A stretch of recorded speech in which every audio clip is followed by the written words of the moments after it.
school about 2 weeks ago, so he's just kind of getting into the groove and all that kind of stuff. But very good.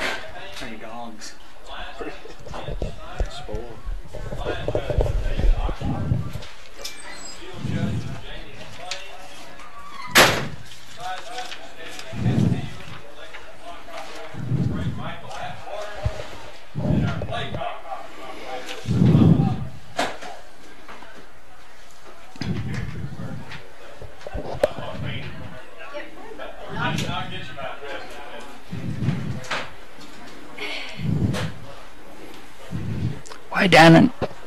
Way down in the bottom.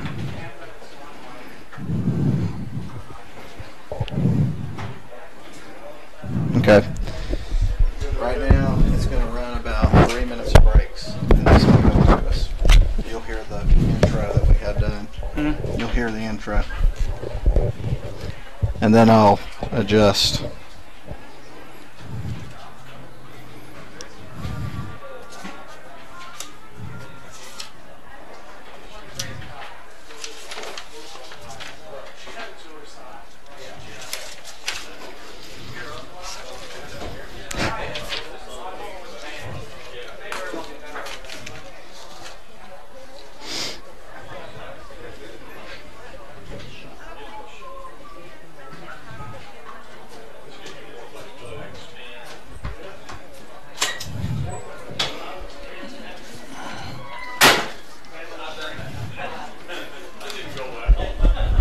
What you looking for, man? Oh, okay. Those aren't necessarily the starters. They're just guys that I've read about them or heard about them, or ones that we might, potentially call their name a bit.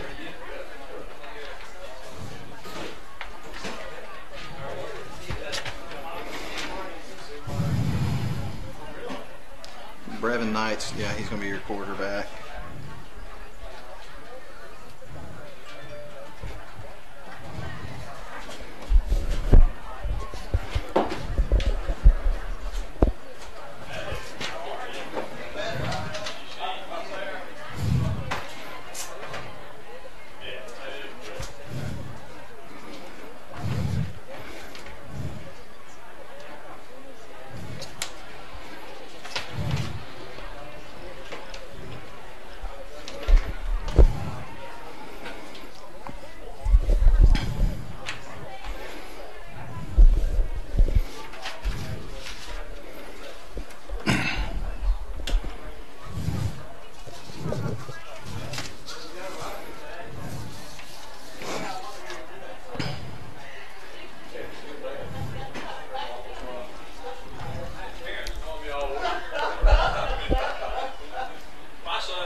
Hello again, everybody, and welcome to another night of high school football in Northwest Georgia.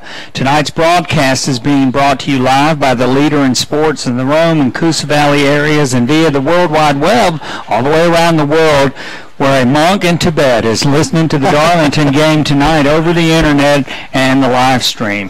If you want to get the game tonight, go to WLAQ1410.com. It can be live streamed from there. The audio can also be heard on AM 1410, FM 96.9, FM 96.9, and for the live stream video and the audio will be connected to that. Go to YouTube, search for R. Swiger, that's R, S-W-I-G-E-R, numeric 1, and it will pop up now they're already on the air. My name is Steve Conrad. I'm here tonight with Matt Davis at Chris Hunter Stadium to bring you the second game of the 2019 season. Darlington hosting the Coosa Eagles, Matt, and Coosa got off to a rough start last week. They jumped out to a 14-0 lead, could not hold on to it, and they ended up losing to the Tryon Bulldogs, who Darlington will play later in the season, and they lost that game last week 26-14. Darlington, on the other hand, got off to a good start. It was a tough defensive struggle against the Pepperell Dragons, but the Tigers did prevail 17-7. Both of these games are non-region games. Both of the teams Darlington played first week, second week are in Region 7AA, but the Tigers are going to have their hands full tonight. The first game doesn't tell you a whole lot, so we're just kind of feeling ourselves out here. No question about it. And, you know, one of the things I can say about Coosa, having seen them play in a scrimmage game and just kind of knowing a little bit about that team, following them over the last couple of years, they graduated a lot of key guys from last year. Gavin Hughes, will remember that name. Sean Brown's at UT. Logan Pledger, Keenan Dixon, Jalen Hodge. Those are big names from this team that they're having to, you know, fill those holes this year, and they've got a sophomore-laden team. They're a young team. They play very spirited, as, you know, the example last week playing against Tryon, how tough they played, but they've got a lot of youth to overcome this year. And you know, young football teams at the high school level are even at a bigger disadvantage than young teams at the college level, because if you're playing a young team, they're much smaller. They haven't been in the weight room long enough. They typically, you know, are not going to be able to make the transition as quickly because of the development issues. And so when you go from the senior-laden team to a team of sophomores, you've got the size issues, but you also have just the being in a system issues. So you're more likely to have a lot of mistakes. And Coosa is not an easy opponent, even though Darlington leads that series 16-5. We only won 21-6 last year. Of course, Griffin Brewster got injured in that game, but they will fight hard. Todd Wheeler has done a good job. The record doesn't always show it, but he is a very, very good football coach. He is, Steve, and, you know, to your point, talking about how young this team is and the things they've got to do to develop into a winning football team, that's pretty tough to do when you're playing Tryon, then you turn around the next week and you're playing here at Darlington. After that, Mount Zion, Chattooga, and Pepperell. That's their first 5 games of the year. That is a very, very difficult schedule there for the first 5 weeks. You know, that reminds me of something Lou Holtz said one time when he was at Minnesota and was asked about the schedule he had to play up at Minnesota, which was in the Big Ten at the time. And he said, oh, yes, I sleep like a baby. I wake up every 2 hours and cry. So I'm sure that Todd Wheeler knows he's got a good football team, but it may not show in the record because of that youth. And you're right. I saw the Mount Zion coaches here tonight. They're scouting tonight's game. So when you've got Tryon on the road, then you've got Darlington over here, then you got Mount Zion. That's your first home game. That's tough sledding. It really is, Steve. And something else that's kind of interesting about this matchup, we were talked last week about this being Tommy Atha's 18th season at the helm of the Darlington Tigers. It's also worth pointing out this is the 7th season for, of course, Todd Wheeler over at Coosa. And so in terms of Rome and Floyd County related teams, that's the longest tenured coaches in the area right now. Wrap your mind around that for a second. That's crazy. That is really stunning. You know, and of course, the 18th season for Tommy Atha, that is a fairly long tenure. In fact, if you go back to 1986 when Jerry Sharp came, and that is a period of 33 years. Darlington's had 2 coaches, and the 2 of them have won 257 games. and lost 119, 68% winning percentage. So Darlington fans certainly have gotten a little spoiled by the outstanding coaching and the success of the teams. Coosa, on the other hand, their earliest success was when Branch Bragg was there, and that was back from 1956 to 1974, and he won 2 state championships. Darlington has had some success, and Coosa is trying to reestablish some success. No question about it. But again, having seen them play a little bit this year, spirited team, they're going to play hard, and I do think it could be a situation, maybe not quite as much like last year. Last year they lost their first 5 games, turned around, made the playoffs. I'm not suggesting this team will do that, but I am suggesting that if the team matures enough throughout the year, looking at how their schedule plays out the rest of the way after those first 5 games, I do think it's a possibility that could be the case again. Could be. They were 4-6 at the end of the season, but finished 4th in that region, so they did go to the playoffs last year. Okay, Matt, a little bit about tonight's game and looking back at last week. And, of course, Darlington's special teams were really great last week. Brinson Sumner, 2 for 2 on point after a field goal, big 40-yard field goal in that game. Tate Ratledge with a 54-yard punt leads the area right now after the first game with a 35-yard game per average, but that average was lowered by trying to kick Pepperell deep. Tristan Wright with a great punt return. Hampton Watkins snaring that line drive on the opening kickoff. It didn't get past him, ran straight upfield. Darlington's special teams played very well last week. Yes, they did. There's no question about that. I mean, anytime you got a guy that, comes out there and kicks a long field goal, and like you say, gets the extra points and then makes them have to go almost the distance of the field with the touchbacks and everything, you've got a weapon there. And I think that when we look back at last week, you and I both talked about this in the post game last week. Whose name did we not call that got into the game for Darlington? I mean, they just had a great team effort, and I know that Coach was really proud of the way things played out in that game. Well, it was a great team effort, and of course on defense, Tyler Watkins had some great plays, 2 really great stops.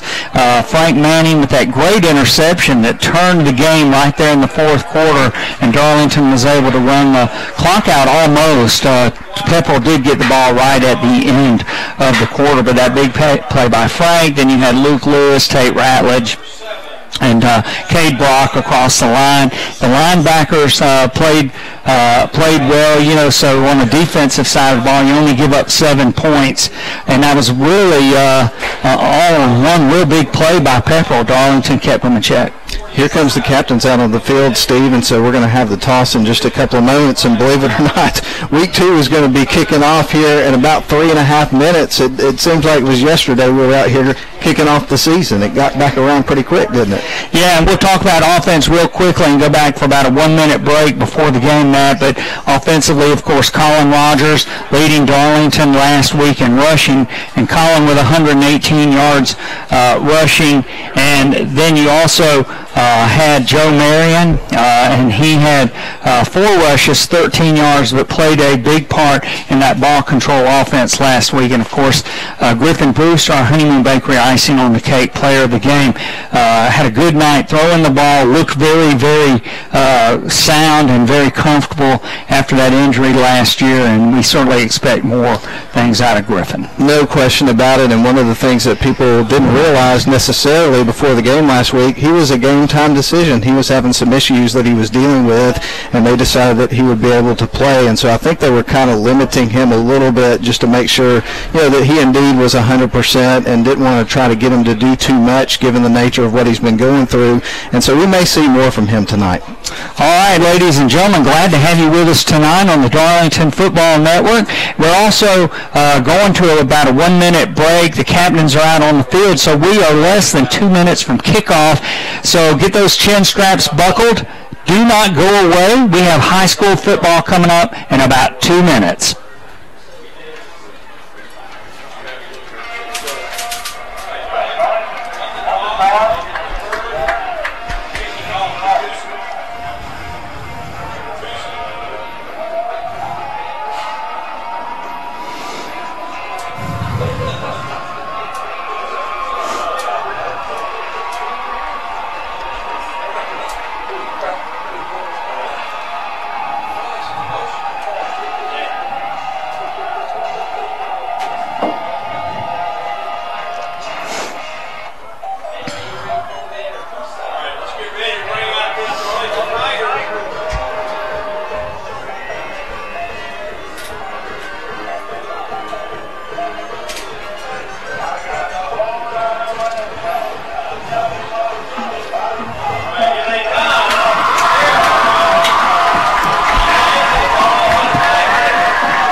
All right, ladies and gentlemen, back here, Jerry Sharp Field at Chris Hunter Stadium. Captains Kobe Nadeau, Colin Rogers, Bryant Powell, and Cade Brock for the Darlington Tigers, and Savion Cunningham, Alex Walker, and Kenyevin Chambers. I think it's Conniving, okay. Conniving Chambers for the Eagles of Coosa. Darlington won the toss, Matt. They have deferred to the second half. So the Tigers will be going left to right on your radio dial, wearing their purple home jerseys, white pants, white helmets with purple tiger paws. And Coosa with their black and white their black helmets with an eagle on it, kind of like the Philadelphia Eagles, then the white jerseys with the black numerals, silver pants. They're going right to left on your radio dial. Brinson Sumner will be teeing it up for the Darlington Tigers just inside the far hash. And Coosa will be defending the goal tonight to start the game. The goal in front of the A.J. Huffman Memorial Athletic Center, as you've heard us say many times, named after A.J. Huffman. He was tragically killed in 1967. All right, Brinson Sumner about to kick it. Buckle up those chin straps, ladies and gentlemen. This won't be a big physical game tonight between the Darlington Tigers, the Coosa Eagles. Here's Sumner, toe meets leather, high end over end short kick, and it bounces out of bounds, Matt, at the 20-yard line, and Coosa will take over at their 35 to begin the game. And seeing that kickoff, and based on what we saw last week, and we just spent a good portion of the pregame talking about that young man and what a great job he did. We'll see him bounce back from that. I think that's going to be something that's very rare this season. All right, Brinson Sumner, who's a junior, taking over the Darlington kicking duties, and we also want to thank you, Evelyn Sanders. His grandmother, Matt, is listening to the games tonight in the area, and glad to have Evelyn with us. We'll be recognizing some other people we know are listening to Darlington football from faraway places, and we're glad to have everybody with us tonight. 1st and 10 for Coosa. Matt, the clock is running. I don't think the officials know that the clock is running, and we've never had a play in the game, so it is certainly an issue. The quarterback for Coosa, he's rolling to his left. He's looking. Oh, he dropped the football. Oh, boy. Holy cow. He did not have anybody on him, Matt, and that is Brevin Knight. He just dropped the football, and one of his linemen fell on it. Now that's a loss of 5, and it's going to be 2nd and 15 in the clock. I don't know what's going on. I've never seen him run the clock like that. Well, I don't know about that, and I'm no expert, but what I can tell you there is that quarterback looked up, and he saw Big Tate Ratledge coming right at him, and I think he kind of hit the panic button just a little bit. Yeah, Brevin Knight, he's a junior. He is in a shotgun formation. Jose Valerio is to his right. One wide out to the near side, two to the far side. Darlington in a 3-5 and throwing the ball incomplete, intended on the far sideline for number 12. Is that number 12? I believe so. Josh Dixon. He's a freshman. Ball went over his head, but incomplete. In coverage on that side was Tristan Wright. And Steve, right there, you're seeing some pressure from the Darlington Tigers on defense. Not surprised to see that whatsoever. They got a young quarterback who's getting broken in, playing for a young team, and they're going to try to get inside their heads right away. All right, it's 3rd down and long. The line to make is the 45. Now a penalty flag is flying, and Coosa is really struggling. After they got that break, Matt, with the kick going out of bounds, they just have looked out of sync. Illegal procedure against the Eagles. No doubt, and as we talked about throughout the pregame, again, this is a sophomore-laden team. They lost a lot of their playmakers, including a couple of quarterbacks from last year, so they got some things to figure out playing up against some tough competition. Brevin Knight at quarterback for the Coosa Eagles in a shotgun formation, spread 2 wide outs to either side. Darling, the 3-down lineman, and Knight runs, and he is at the 35, and he is upended on a great tackle there by Frank Manning. and he is going to be down well short of the first down. A nice scramble by Knight, but he had a long way to go, Matt. He really did, but he picked up about, 12 yards and got them into a better situation for punting, and that's certainly something you got to watch with this quarterback. He scored on a 35-yard touchdown run last week. Yeah, and he had Colin Rogers steaming down on him from behind, so it was a good idea to clear the area. All right, Darlington with Patrick Shelley near us and Tristan Wright on the other side waiting for the punt. Darlington has some men that come line through the line drive. Tristan Wright, good block from Shelley. Wright is going to be down, though. Great play, Matt, by Savion Cunningham, who came flying up there. Tristan Wright has a long way to go on the far sideline. No doubt, and like you mentioned, the speed there from Travion Wright, and that certainly helped out the Coosa Eagles right there, because as you mentioned, that punt was a line drive, and the coverage team did not have a long time to get back down there. All right, Darlington will scrimmage at the far hash at the 39-yard line. 9:32 to play here in the first quarter. About a minute drained off right at the beginning of the game, but anyway, we're not looking back anymore at that. All right, Griffin Brewster in a shotgun formation. Colin Rogers is behind him at his left. Two wideouts to either side. Coosa with three down linemen, but two linebackers up. Colin Rogers, 35, 40, 45, 50, 45, 40 on the far hash, and Colin Rogers rumbles into Coosa territory, Matt, and he just took that ball and ran straight ahead as hard as he could. Great run and great blocking. You know what? I think he may have looked up at us and said, "Hey, where were my cupcakes last week?" Listen, all those young men are gunning for the Honeymoon Bakery icing on the cake player of the game, but who can blame them? Oh, no kidding. And he had a big week last week, 120 yards, and scored the first touchdown of the season, so I wouldn't be surprised at all if he didn't have that type of game tonight. All right, Colin Rogers here on a great run. Darlington in business, 1st and 10 at the 36 of Coosa, 37, and Darlington is going to be called for an illegal procedure. Matt, just to remind everybody from last week, there wasn't even a penalty called in the first quarter, but they made up for it as we went along.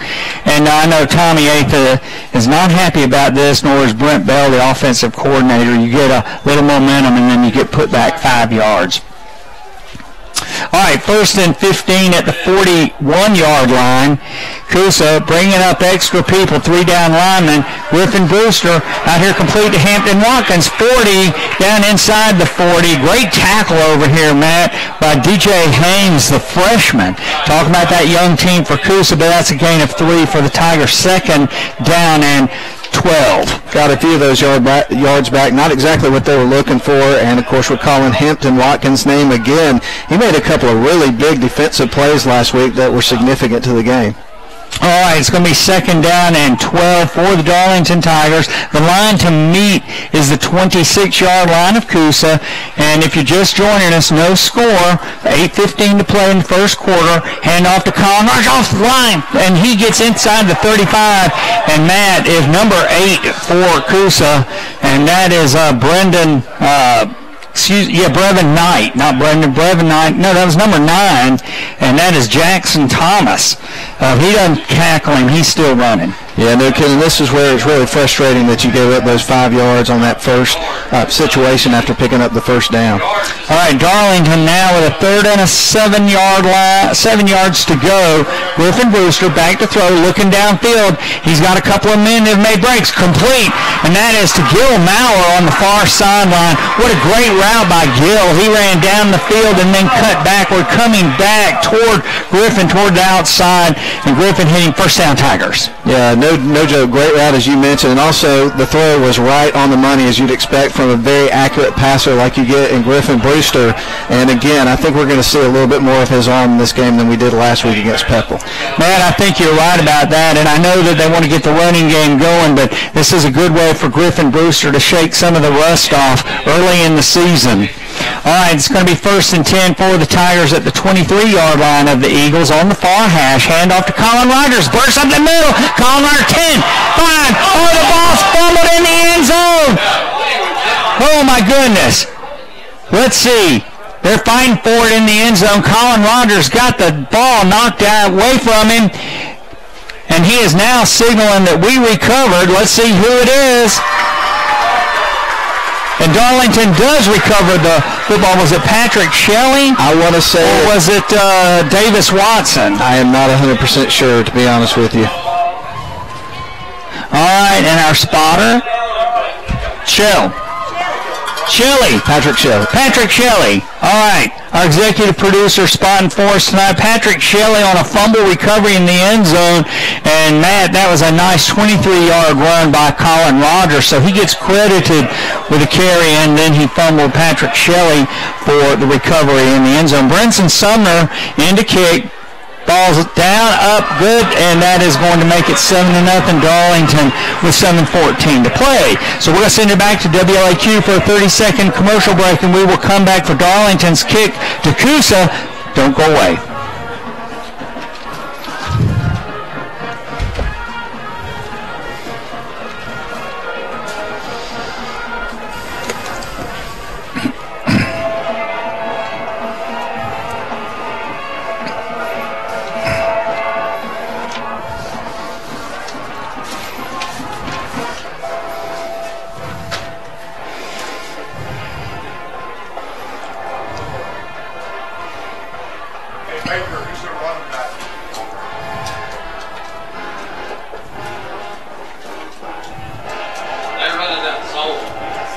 Back at Jerry Sharp Field, Chris Hunter Stadium, Darlington on a 62-yard drive, Matt, and that was really a good drive other than the penalty, and then, of course, there was the fumble in the end zone. But Colin Rogers looks like he is ready to roll tonight. Oh, he really does, and like you say, it was not a pretty drive. You had the procedural penalty, which I know Tommy Ather was probably just about spitting bullets after that, and then the fumble, but hey, you got 7 points on the board, and Darlington has the early lead.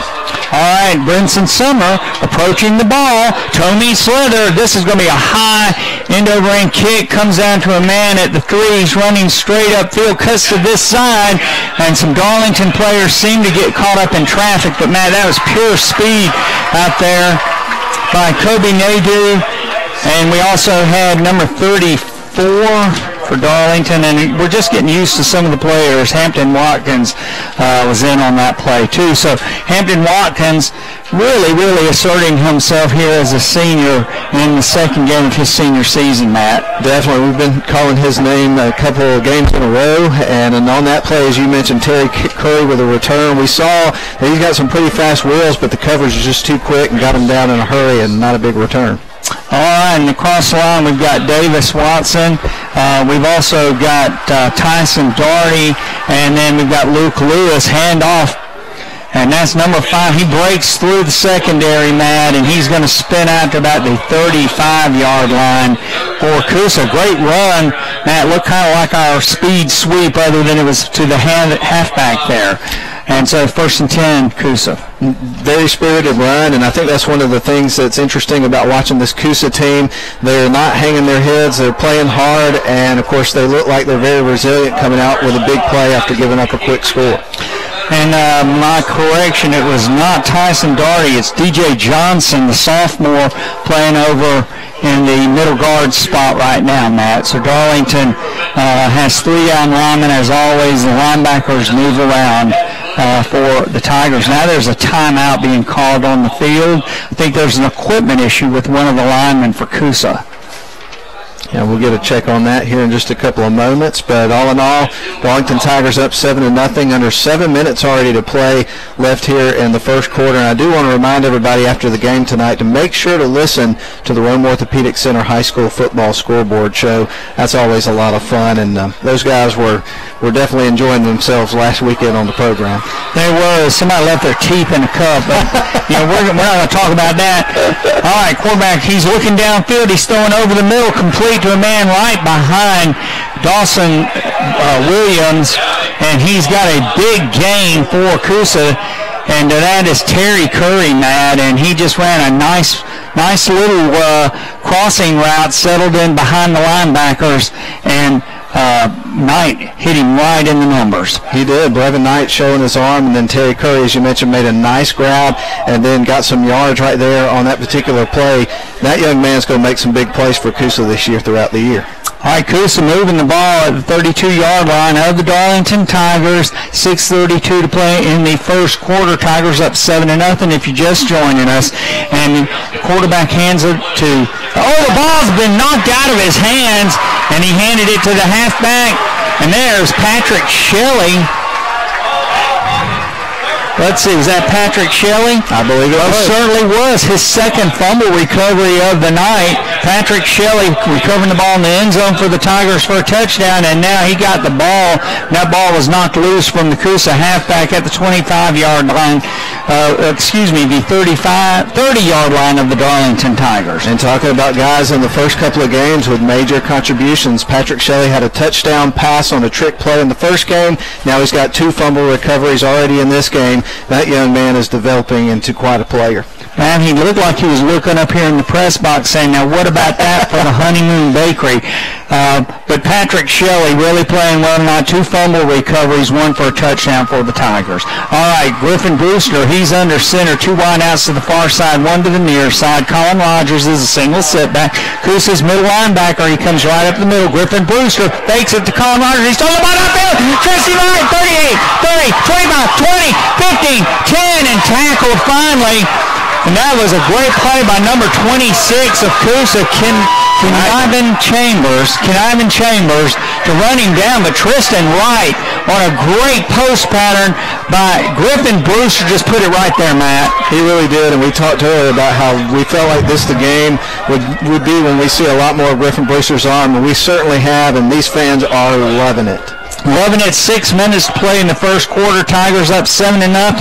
Ball inside the 10 at the 9-yard line on the near hash mark. Beautiful, beautiful throw by Griffin Brewster. And he was the Honeymoon Bakery icing on the cake player of the game last week. 1st and 10 for the Tigers. Colin Rogers in motion, faked by Griffin Brewster. Turn Griffin rolling to his left. End zone! Touchdown! Patrick Shelley, second touchdown of the night. 9-yard touchdown pass from Griffin.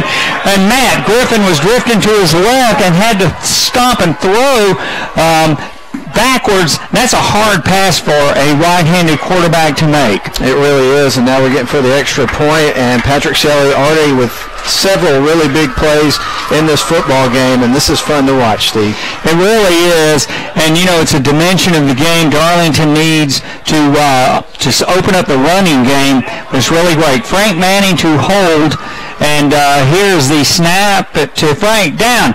Up. Brinson Sumner puts it through, and Matt, that is Brinson's 7th point of the season, 4 for 4 on PAT. So with 5:34 to play in the first quarter, Darlington 14, the Eagles nothing. We're going to send it back to WLAQ for a 30-second break.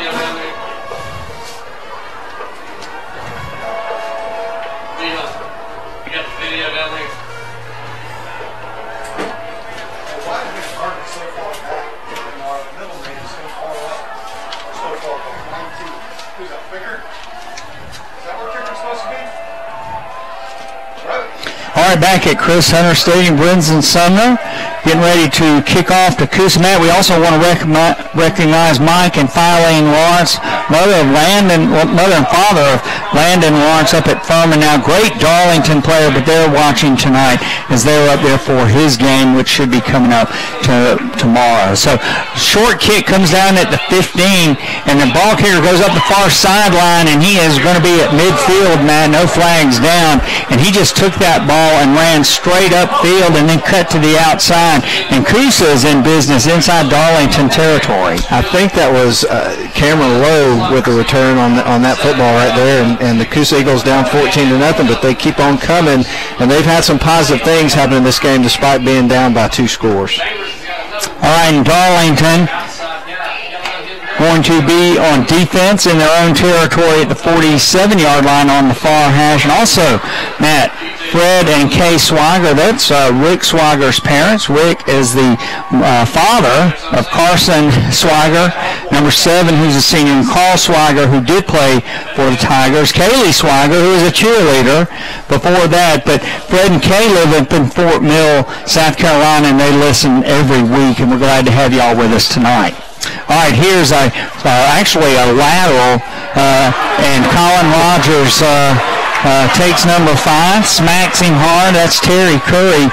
Man, he's had a good couple of runs, but he's also been smacked a couple of times. And, since he obviously is the primary ball carrier for the Darlington Tigers, we talk about him on offense a lot, but he's also very busy and visible on defense as well, Colin Rogers. And I want to know where the kid gets his energy from. I'm pretty sure it has something to do with what's going on at Honeymoon Bakery, perhaps. Absolutely. Honeymoon Bakery is great incentive for everybody out there on the field, and boy, we want to thank Kevin Dillman, the owner of the Honeymoon Bakery, for sponsoring this. Darlington with 3 down linemen. Brevin Knight, he takes ball, fakes to his halfback, keeps it, Matt, and runs off the near hash, and he's going to have a gain of about 6 down to the 42. So Coosa's going to be left right here with a 3rd down and make it about 4.5. Definitely. You're looking at a situation here where I think it's clear early on that Coosa is overmatched, but I'm really impressed with the way that these guys are executing some of their plays. They're a young team, and there's been times when you look out there and you can tell these are really coachable kids and that Todd Wheeler's done a good job with them. He certainly has. And number 1, who is the halfback to Brevin Knight's side, we don't know who he is. He's not on our roster. And here's a throw. It's another lateral to number 5. That is Terry Curry, and he got that ball, man. I think the ball popped out. That Darlington's acting like it has. Let's see. It's going to be another fumble for Coosa. If it is, the referees have not signaled, and they are now, and I think they're signaling 4th down. But they're moving this chain, so let's see. Well, did the referee himself say who has the ball, Matt? Well, Darlington's offense has come out on the field. They've moved the chain, so another recovery of a fumble for Darlington. Man, I wish we had that instant replay we were talking about before the game so that we could see who recovered that. Maybe Patrick Shelley. It might have been. I wouldn't be surprised. And, of course, it does look like maybe even as early as next week or maybe, probably the next home game, we may have a little instant replay so we can catch things like that. So, 1st and 10 for the Tigers. Another fumble by Coosa.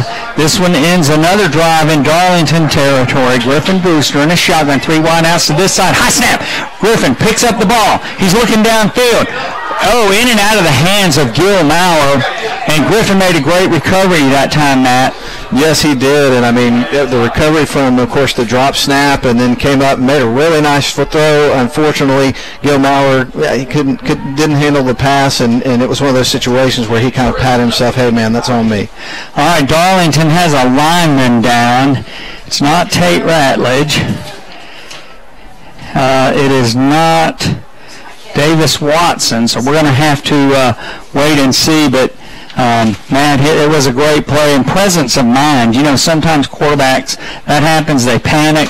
Griffin got the ball, looked downfield, and was able to throw a pass even though it was an incomplete pass, but it was a good play. Definitely, and that's what you expect to see from a guy that's got offers from Oklahoma State, Louisville, and several other schools, is that kind of presence and awareness that you mentioned. All right, Matt, and tonight we'll also be talking about college football at the half. Of course, last week we talked about teams that we had never thought of winning a lot of national championships. Tonight we'll talk a little bit about how teams were awarded national championships from the inception of college football in 1869, where Princeton and Rutgers were declared co-national champions, and they were the only teams that played that year. Till now, the college football playoff has been an interesting journey and great information for people who've watched college football over the years. We'll also be giving you scores of games tonight. If you're a baseball fan, the Cubs beat the Brewers 7-1 today. And this is Aiden Langford. He is our senior offensive lineman. He is coming off the field. Man, it looks like he's got a leg injury of some kind. Hope it's not too serious. Got a couple of teammates that are helping him off. One of them is Tate Ratledge.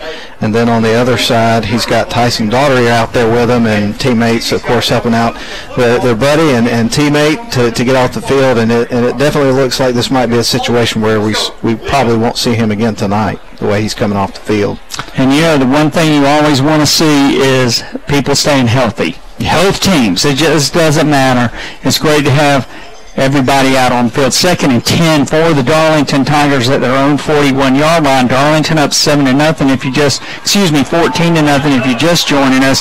3:44 to play here in the first quarter. Griffin Brewster takes a low snap. Colin Rogers, he rumbles through the secondary of Coosa, and he's out to the 49-yard line, 48.5, and the Tigers will have a manageable 3rd down and about 4. And Connivin Chambers for the Coosa Eagles was the young man responsible for grabbing him by the ankle and pulling him down, or else the Darlington Tigers would at least had a first down if it weren't for that play.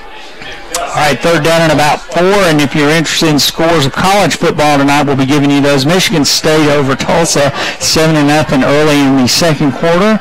The big game of the night, the Wake Forest Demon Deacons up in Winston-Salem get to host Utah State. So that'll be a big game for the Deacons starting their football season tonight. And illegal procedure, Colin Rogers lost his balance and fell forward, and that's going to mark it back 5 against the Darlington Tigers. Or did Coach Atha call a timeout? Let's see. Now are they picking up the flags? He's waving it off. He's waving it off. So no penalty. It's a timeout for the Darlington Tigers. So let's take a timeout ourselves. 2:54 to play in the first quarter. 14-0 Tigers over the Eagles. We'll send it back to WLAQ and be back in 30 seconds. Yeah, I do, actually, a little. Nothing.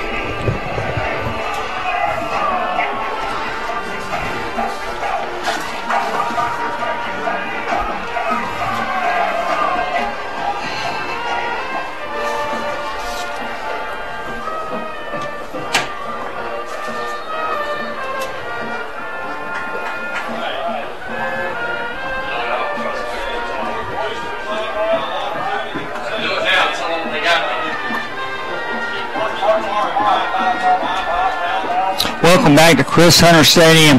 Another hot, humid, windless night, Matt. The flag is not moving even a bit. So the players have to stay well hydrated. 3rd and about 4. Coosa bringing up extra people. Quick shot, quick pass out to Hampton Watkins. Man, he's going to be dropped maybe after a half-a-yard gain. Is short of the first down, and that was a great play by the Coosa defense to come up and tackle him right there. Yeah, and that's a victory there for the Coosa Eagles. Down 14-0. You got a high-powered offense from the Darlington Tigers, and you get a stop. And so if you're Coosa right there, that's something that you want to try to use to build your confidence and try to build some momentum. And if you're Darlington, you want to come out here and have a very, very powerful punt followed by a great defensive stand. All right, Tate Ratledge, he's set to punt. He's standing at his own 35. Here it is. It's going to be a real good high. So wobbly kick is going to hit at the 18 and be touched down right there. I believe that was Carson Swiger that touched it down. But Tate Ratledge puts the Coosa Eagles inside their own 20, Matt, and so that's a successful punt for the Tigers. Yeah, anytime you can pin them back inside their own 20, you're doing a good job, and of course it bounced back the other direction. I thought it was going to bounce in favor of Darlington. If it did, they might have pinned them out inside the 5 on that punt. It really would have, and special teams, you've got to play good special teams, and the Tigers certainly have thus far this year. 1st and 10 for Coosa, Matt, at their own 20-yard line, and you've got Brevin Knight in the shotgun formation, 2 wideouts to either side, and he's going to fake the ball to his halfback, and boy, nobody bought that. That was Cade Brock coming in there, Matt, or No, yes, it was Cade Brock. Cade Brock came in there, shot in, and dropped the quarterback for a 2-yard loss. And they swarmed him. Cade got him, but there were 2 other guys in the vicinity, should he not be able to bring him down right away, that I think would also contributed to getting a tackle. So that was a great team effort on that defensive play. Yeah, Darlington's defensive line and linebackers seem to be doing a little better job right now, Matt, with sealing off those lanes. 1:26 to play in the first quarter. It's been a long first quarter. And Knight in a shotgun formation. Knight in a shotgun formation. He's rolling to his right. Tate Ratledge is up in the air. He throws the ball over Tate, and it's complete to a man at about the 29-yard line. And from there, Matt, the Eagles will have a 3rd down and short. Yeah, that was DJ Driver with a nice grab. And another nice pass there from the quarterback from Coosa, Brevin Knight. I've been impressed with this young man. He's made a couple of nice throws so far in this game. Well, he has, Matt, and they've got to have consistency on their offense, whether it is running the ball or it's throwing the ball. They've got to keep Darlington off balance. All right, 3rd down and about 1:10 to play here in the first quarter. Another train comes through, and this is the 7:59 train coming off. There we can hear the whistles. The Wabash Cannonball. All right, Knight in a shotgun formation, and there's going to be a timeout on the field called by Coosa, I believe. Let's see. Yes, it is a timeout by the Coosa Eagles. So we're going to send it back to WAQ on a 30-second break. Don't go away. Tigers 14, Eagles nothing.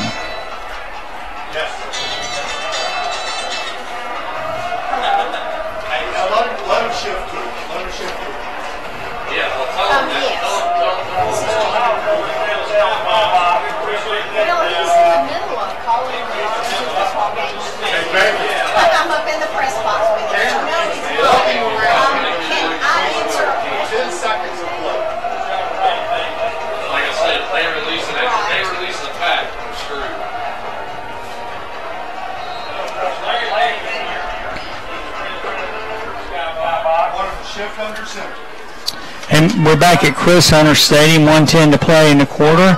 And Knight is going to be in a shotgun formation for the Eagles. 3 wide outs to the near side, 1 to the far side. 3rd and short, Darlington acting with 4 down linemen like the Eagles are going to run this ball up the middle. Knight comes up, and he is going to take the ball, try to sneak it, and he was being pushed by his running back, Matt. No doing. Darlington stacked him up right there, and I think this was just an issue of meat against meat, and Darlington has more than Coosa. Yeah, I think you're right. I think that one of the things that you've seen in this game already is the dominance of that defensive front from the Darlington Tigers as well as on the offensive line. I just don't think that Coosa can match up in the trenches with this Darlington team. They got some good linemen, as everybody knows. 4th and short now for the Eagles at their own 29-yard line. So we'll see what Todd Wheeler tries to do. Brevin Knight, he is in a shotgun formation, and let's see if they actually run a play or try to draw Darlington offside. And he's going to come up again, trying to calls the Tigers to come offside. And Matt, I have to question that call. They call a timeout. They're at their own 29-yard line. If they're not going to punt the ball, but it's such a low percentage play to draw somebody offside, now you've wasted a timeout. Yeah, especially where you are on the field. So I'm kind of with you on that, but I don't know. Well, we don't know. No, we don't know. I don't know. So we're up here. We're allowed to talk about it. But I just don't think that's the best clock management. Let's just put it that way. But, we'll see what happens. All right, Terry Curry in punt formation for Coosa. Patrick Shelley to the near side. On our side of the field, right in the middle of the field, really. Tristan Wright, he is on the 40-yard line of Darlington on the far hash mark. Curry's last punt was a line drive. Here it is. He's going to kick the ball. This is a little higher. It's a little shorter. Tristan Wright takes it at the 48. He's coming to the near side. 45, 40, 35, 30, 29-yard line. No flags, are there, Matt? I don't see any. All right. Does our executive producer, does she see any? No. Wow, Darlington has set up special teams, Matt. Tristan Wright, a second consecutive game of the great punt return to the 29 5.5-yard line of Coosa. The Tigers are in business with 4 seconds left here in the first quarter. Yeah, and with a few different situations taking place, you could really see the Darlington Tigers and the way they're playing right now, busting this thing wide open here in the first half, and we're almost at the end of the first quarter. It's been pointed out, I say Coosa Tigers. Actually, Darlington Tigers up 14-0 with 4 seconds left in the Eagles' territory again. 4 seconds left. Let's see what the Tigers do here on 1st and 10. In Coosa territory, man in motion, Campton Watkins goes to the far side. Griffin Brewster, he's going to pitch the ball to Colin Rogers, trying to get to the edge, cuts inside of a man, 20, cuts it up inside, and man, he's got close to first down yardage on that run, and it was a great play. The man on Coosa's defense had him hemmed in. He just cut inside of him, faked him out. His underwear's laying on the ground, and Colin got a great run. Yeah, he was very patient. He was watching. You could see him waiting for that hole to open up. He found a lane, and he ran and, got him in a very manageable second down situation here. So a gain of about 7, and that is the end of the first quarter. Darlington 14, Coosa nothing at the end of the first quarter. We'll send it back to WLAQ for a quick 30-second break, and we'll come back for the second quarter. Don't go away.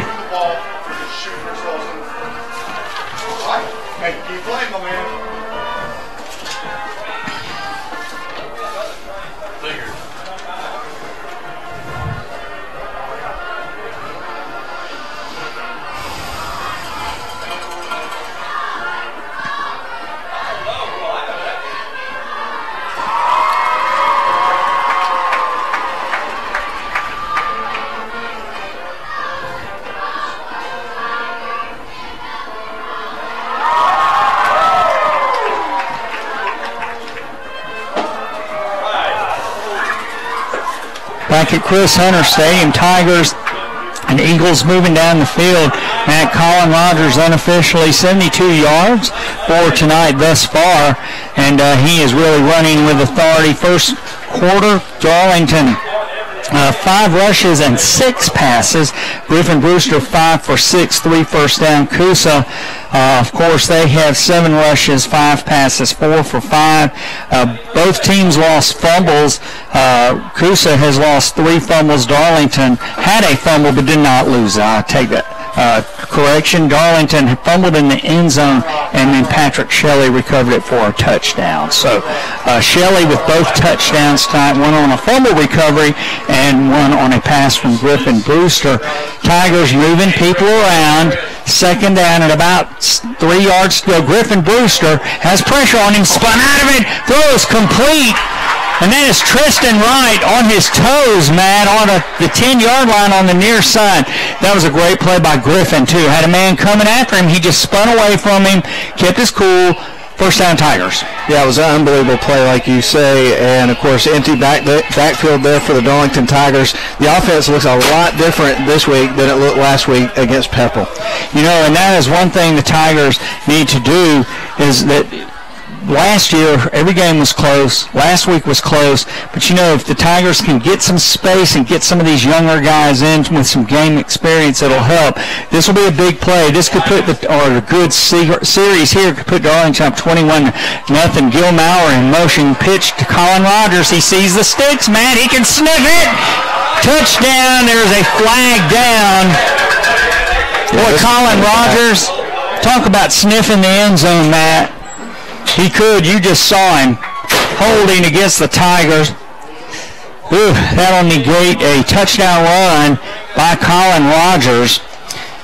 Now, while they're sorting this out, I want to point out, too, that Landon Lawrence, he'll be playing up at Furman, but Gavin, his brother, is one of the coaches from the Darlington staff. So Mike and Filene, they juggle, trying to go to different places, but glad to have the Lawrences and the Darlington family. Just great people, great people. Quick Braves update for you. Of course, we are your home for Atlanta Braves baseball. We'll get back to that tomorrow night, but right now they're up in the top of the third over the White Sox. 4-0 is the score.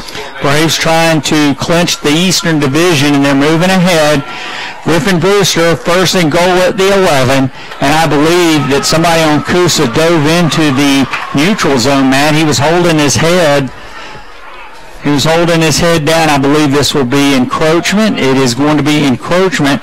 So Darlington doesn't get the points back, but they do get about 3 of those yards back. Definitely, and again, Darlington up 14-0. We have just started the second quarter. I don't know about you, Steve, but it feels like this game's moving kind of slow. It is, Matt. It is, and Colorado and Colorado State play tonight at 10 or 10:15, and Mel Tucker, Mike Bobo from Georgia, they're on that, and so that'd be a game to get home to watch. Colin Rogers, holy cow, Matt, perfect run, took the ball, ran towards the line of scrimmage, ballerinaed it out to the left, and then cut in for a touchdown. That's a 6-yard touchdown run by Colin Rogers, and he did look like a dancer. He really did, and one of the things that we are seeing is, even though we've seen Coosa do some good things in this game so far, they are just not able to stop the offense of the Darlington Tigers. And the Tigers are using balance tonight, Matt. They have a lot of good balance throwing and running the football, and Frank Manning is, oh gosh, Darlington's going to run this in. And that was a great play by Carson Swiger. Just snapped it over here to Gil Maurer behind this little wedge over here, and now they're sorting out something. What are they going to call? Illegal substitution. Illegal substitution. So that will negate a 2-point conversion for the Darlington Tigers. Matt, it also moves the ball back to the 15. So now Brinson Sumner will be attempting a 25-yard extra point, which is what they, moves the ball back. The ball will be put down at the 15. No problem. So it's from the 8 where the ball was snapped, and he kicked it from the 15. So, but it was good, no problem. Brinson Sumner. So Matt, 21-0 Tigers. We'll take a brief timeout. Go back to WLAQ for a 30-second break.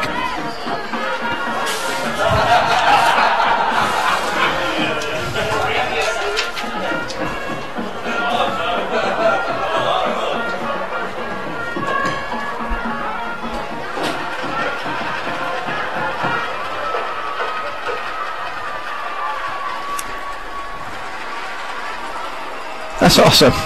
That's cool. All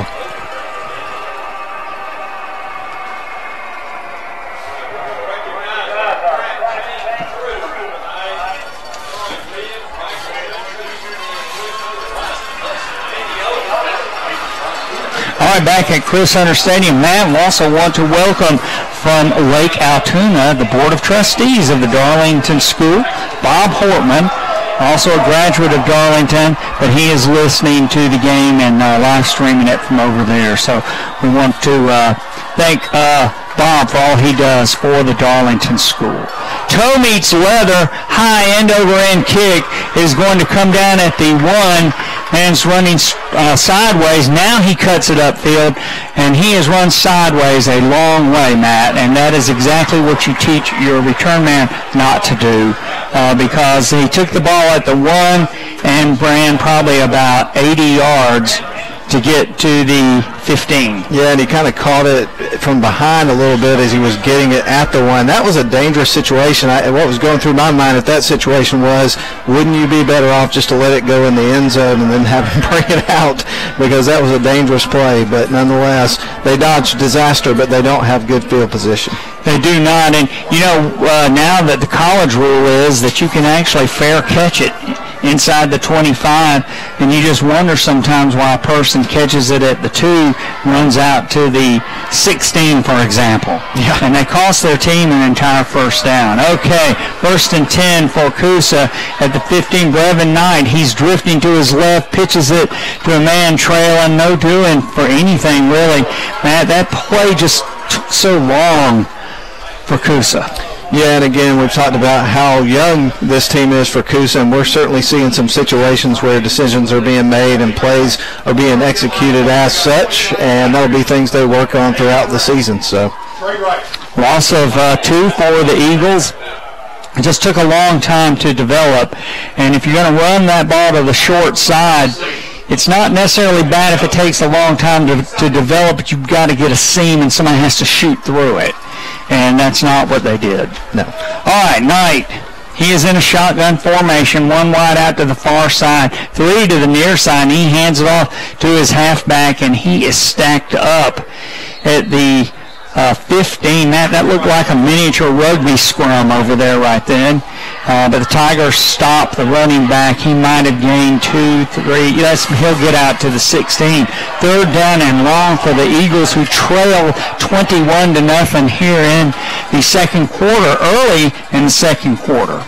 We got a full day of broadcasting sports for you tomorrow. We're going to have Alabama football for you, and then after that we're going to join the Braves in progress tomorrow.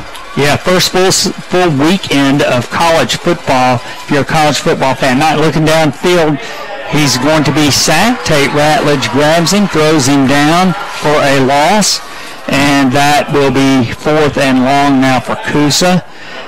Is there a flag down? Well, man has his helmet come off, but it does look like the Coosa Eagles will punt the football. So, Matt, this could get out of hand for the Eagles just real fast, 21-0. They do not want to go down 4 scores. Definitely not. And, of course, the last few drives, this is a 3-and-out. Then the previous drives was a punt, another 3-and-out, and then the 2 before that ended up in fumbles recovered by Darlington. So this is not going well for the Coosa Eagles. All right, and that's number 5, Terry Curry. He is back to punt. The ball bounces to him. Great play by Curry, Matt, to get that ball and then get it off. And not a long kick, but a great roll for the Coosa Eagles. And they are going to have Darlington in their territory, but that could have been a lot worse the way that ball bounced to Curry. What great hands, Matt. Oh, definitely. And, I mean, of course, the coverage got back there on him in a hurry as well. So he was lucky to get the kickoff. So I thought it was a good heads-up play by him. All right, Wake leads Utah State 7-0 early in the first quarter up in Winston-Salem. The Demon Deacons.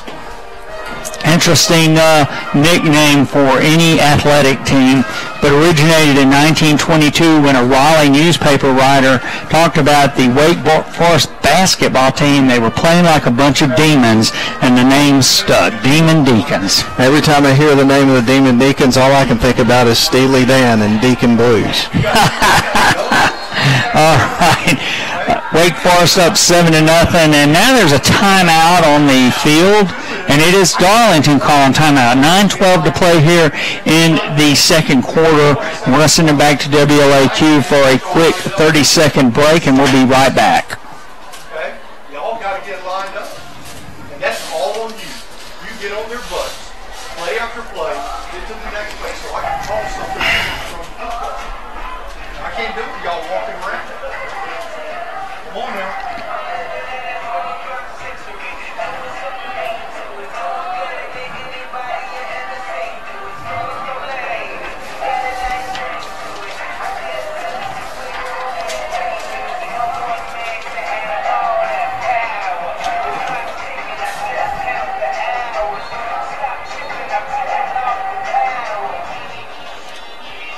Glad to have you back at Jerry Sharp Field at Chris Hunter Stadium. At the end of the game, Honeymoon Bakery, icing on the cake, player of the game. Plenty of guys pushing for it tonight, but Patrick Shelley, 2 fumble recoveries, and he's also scored a touchdown, and he's gunning for it. He's in a wide receiver position out here. Griffin Brewster looks downfield. The ball was tipped, Matt, as it came out of his hand, and it's going to be incomplete. Darlington was fortunate that time, but that looked exactly like a duck that's been wounded out of a when somebody's shooting it out of a blind, and it just kind of fluttered downward. But Darlington's lucky. Yeah, very lucky, because there was a couple of different guys that looked like they might have had a chance to get to it. As much air was underneath it after it was tipped, and as long as it took to get to the ground. So definitely crisis averted right there.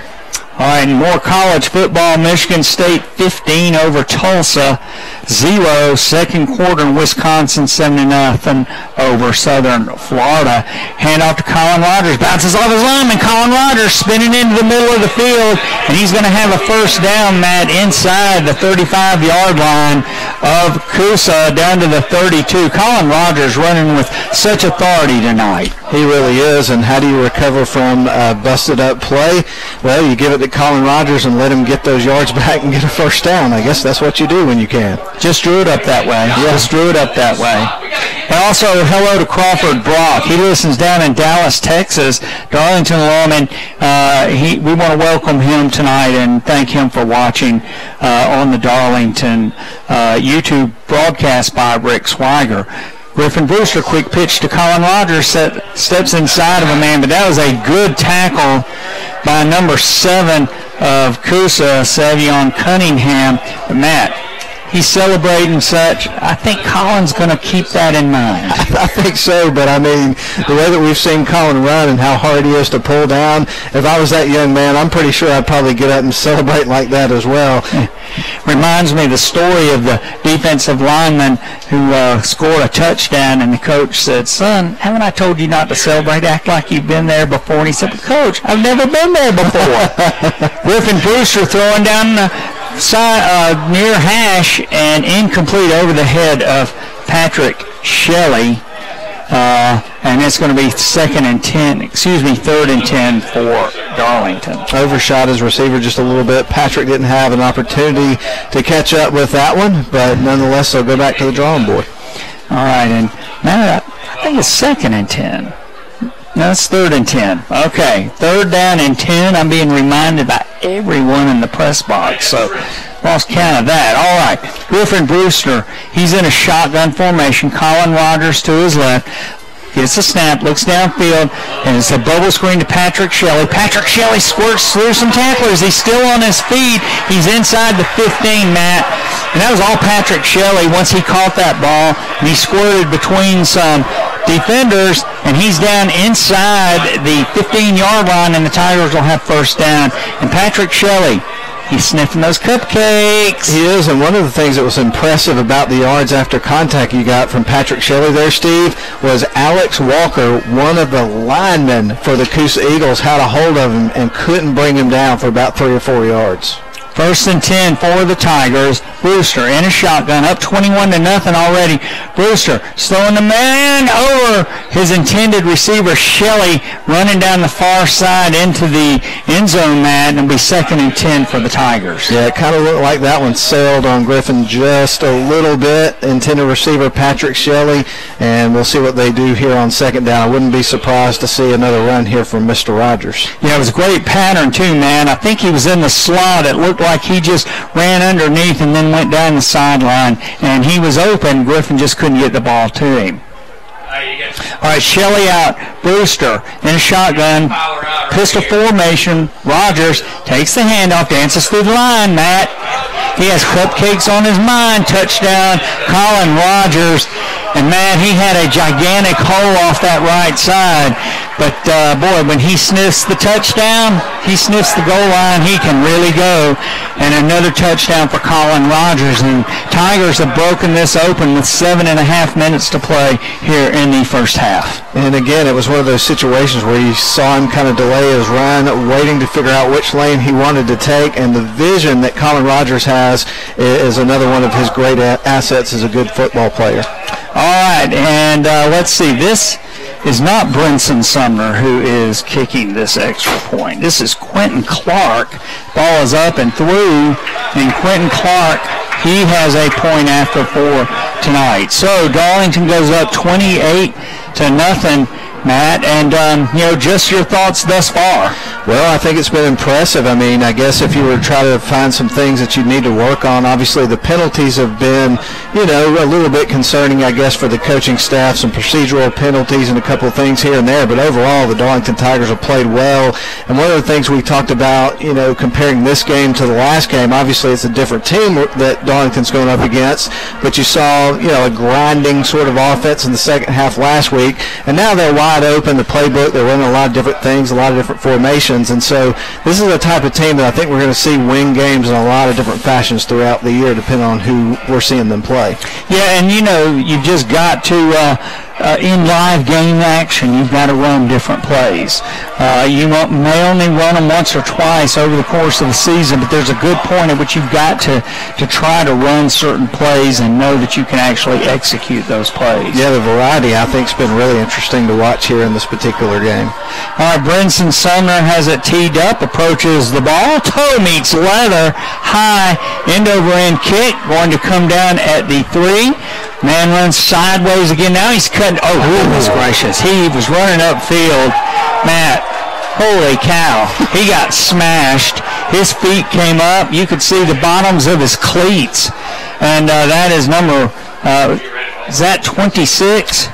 For Coosa? For Darlington. Oh, okay. Yeah. I got you. Boy, he really racked him at the 20-yard line. The runner was DJ Hames for Coosa, number 11, and he is a freshman. And what I would say to that is, welcome to big boy football, Mr. Hames. Wow. Yeah, he just got pasted, and it's at the 16, 17-yard line of Coosa. Let's see if we can get our program and see if number 26 is in there. All right. Quarterback back to throw 9. He completes the pass. And that is going to be out to about the 30-yard line. Okay. Gavin Forsha for the Darlington Tigers. Big tackle, Matt, on that kickoff. But that was Brevin Knight. And he threw a pass to a man over the middle, Matt. And they're out to the 30-yard line, 1st and 10 for Coosa. 7 and 10 to play here in the first half, and the Eagles trail 28-0, Matt. They've got to get something going. Knight looking downfield. He's going to throw the ball over the head of his intended receiver. Dangerous, Matt. It went off the receiver's hands. Could have been intercepted. He was surrounded by 4 purple jerseys. Yeah, Frank Manning was in good position there, and when it got deflected, it looked like he had a chance to go up and grab it and wasn't quite there. But nonetheless, like you say, that was close to being an interception. Frank Manning with a big interception last week. So there are 2 players in the area with 2 interceptions. Each of them has 1. Matt, so Frank, he's right up there. All right, 2nd down and 10 for the Eagles. Knight, he's back to throw, throws a screen pass, complete, and the man is going to spin out to about the 37-yard line, and Coosa will have a 3rd down and about 3. And I think that was Billy Settlemeyer. Is that how you say his name, a freshman for Coosa? If so, I don't have him on my... I think he's on this one. Okay, he's on the Max Preps. Yeah. We have 2 different rosters. So, Billy Settlemeyer? Settlemeyer? All right, nice run by Settlemeyer. Just say it 3 or 4 ways, and one of them will potentially... Billy S. For Coosa. 3rd down and about 2. Coosa with 3 wideouts to this side. Knight back to throw. He's got pressure. He's stepping up. He's going to throw the ball complete to a man at the line of scrimmage, and that was Curry. Darlington, Matt, had 2 defenders right there. He gets tackled right on the spot, and Coosa will have a 4th down and about 1 at their own 39. They trail 28-0 with under 6 minutes to play in the quarter and the half. And Darlington gets the ball to start the 2nd half. It looks like we may see them try to go for it here. I don't know. The way that the defensive line has stepped up here for Darlington, I certainly wouldn't think so, but you never know. Yeah, they had a hard time moving the Darlington defensive linemen. And, they had a little success early on that, running the ball, but that has since disappeared. So Curry, he's going to punt the ball, low snap, but he gets it off the ground. Nice kick. Shelley on the far hash stops, comes to the near side, got some blockers in front of him, coming to the near sideline, and he is knocked out inside Coosa territory.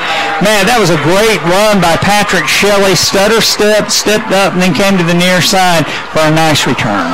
A flag came in there late, 2 flags late. Yeah, and they're flying high in the air, so that suggests some kind of personal foul or unsportsmanlike conduct. Matt, while they're discussing it, it was at Coosa that I learned that a personal foul in high school is not an automatic 1st down. Coosa was inside Darlington territory going for a touchdown, and Darlington committed a personal foul. It was half the distance to the goal. Coosa did not get a 1st down. It was 4th and goal. They went for it and didn't make it. Oh, wow. And that was the first time I realized that was that a personal foul in high school is not an automatic 1st down, except in a situation where you have roughing of some kind. Well, it looks like in this case we had personal fouls on both Coosa and Darlington, and they were offsetting apparently. Yeah, Thank you, sir. I thought we'd have some of that last week, but that was a really good, clean game. But two unsportsmanlike offsetting. So, but in high school, the only automatic first downs on personal fouls are roughing the snapper, roughing the kicker, roughing the punter, and roughing the passer. Awesome. So that sounds pretty rough. We need to get a sponsor for this segment. We do. And that is your daily rules lesson with Steve Conrad, brought to you by fill in the blank. Yeah. If you're interested, give us a call at 706. Let's go. Yes. We can't be bought, but we can be leased. So, all right, 1st and 10 for the Tigers inside Coosa territory. Darlington already up 28-0. Griffin Brewster has looked good, but Colin Rogers has really looked great. Patrick Shelley, a couple of fumble recoveries, one for a touchdown and a touchdown catch. So a lot of people gunning for the Honeymoon Bakery icing on the cake player of the game. Griffin Brewster is off the field, and now you've got another quarterback coming in here for Darlington. I think Griffin may have some kind of equipment issue. I don't know for certain. Frank Manning coming in, trying to get himself ready to come in. So Frank coming in for 1st and 10 for the Tigers at the 45-yard line of the Coosa Eagles, with Patrick Shelley putting Darlington in good shape after a great punt return. Frank Manning under center. Colin Rogers is a single setback. I take that back. That's Joe Marion, and now Darlington's going to call a timeout. So, Matt, 5:09 to play in the first half. Darlington calling timeout. Up 28-0. We're going to send it back to WLAQ for a 30-second commercial break. We'll be right back.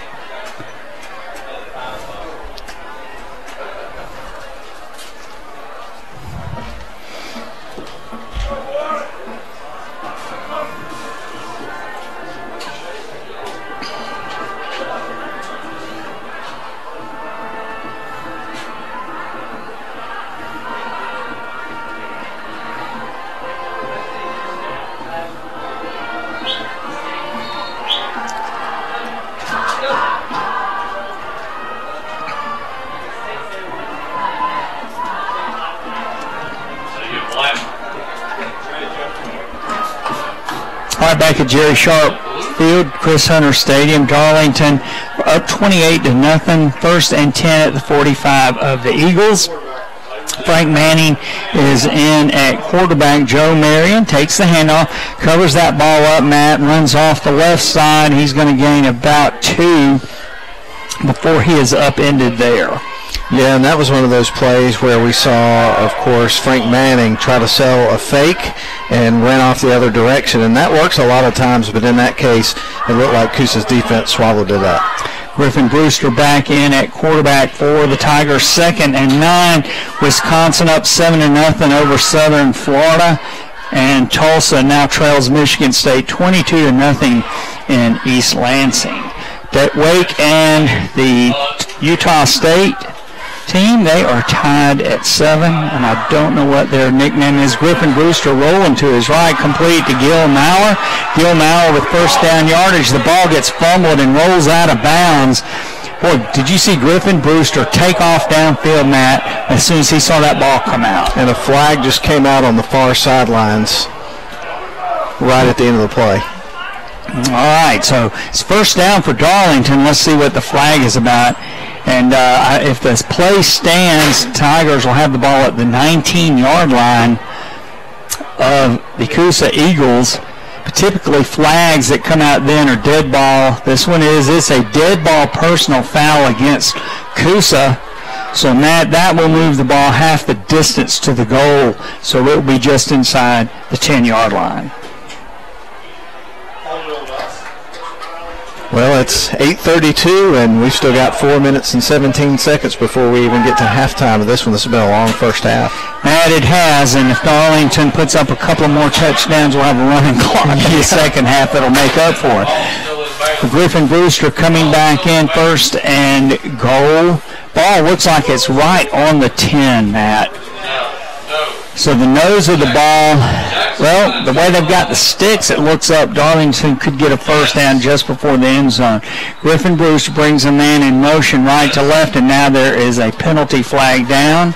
No, it's not a penalty. Coosa has called timeout. So timeout on the field, 4:17 to play in the first half. Darlington 28, Coosa 0. We'll send it back to WAQ for a 30-second commercial break. We'll be right back. Hey, is anything,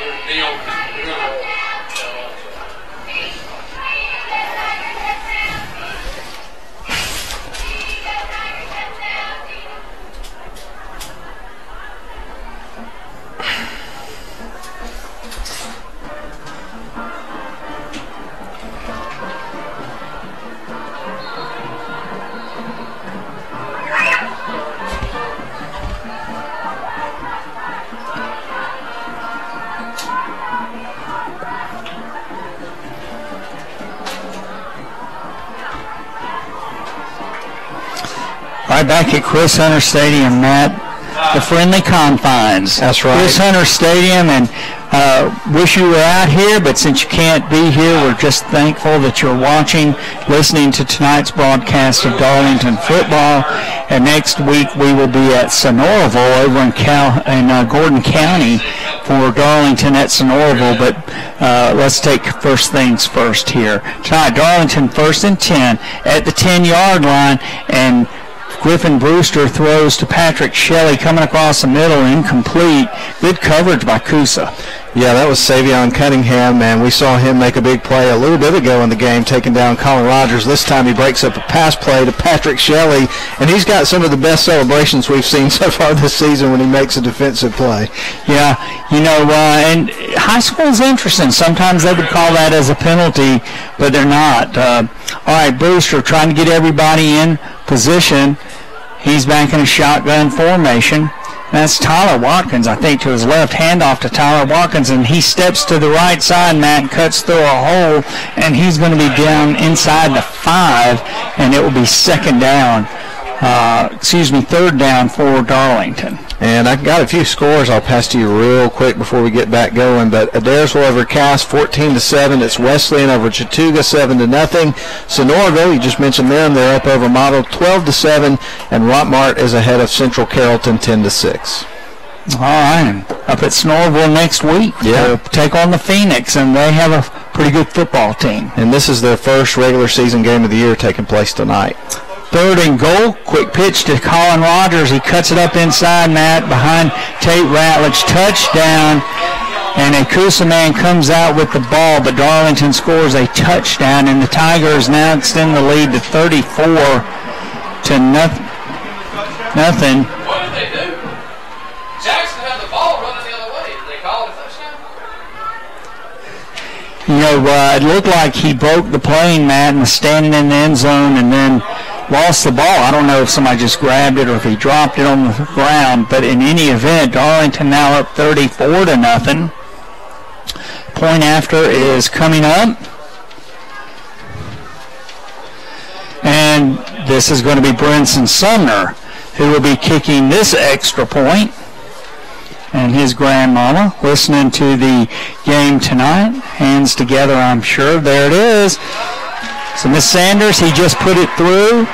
He is perfect for the year, and glad to have you with us on Darlington football. Darlington 35, Coosa 0, 3:25 to play here in the first half. And Matt, the wheels have come off the wagon for the Eagles, and they just really don't have any answers for Darlington's physical line. They really don't. I mean, early on in the game, we saw them make a few nice plays, and they've got a few athletic kids here on this team, and they keep battling.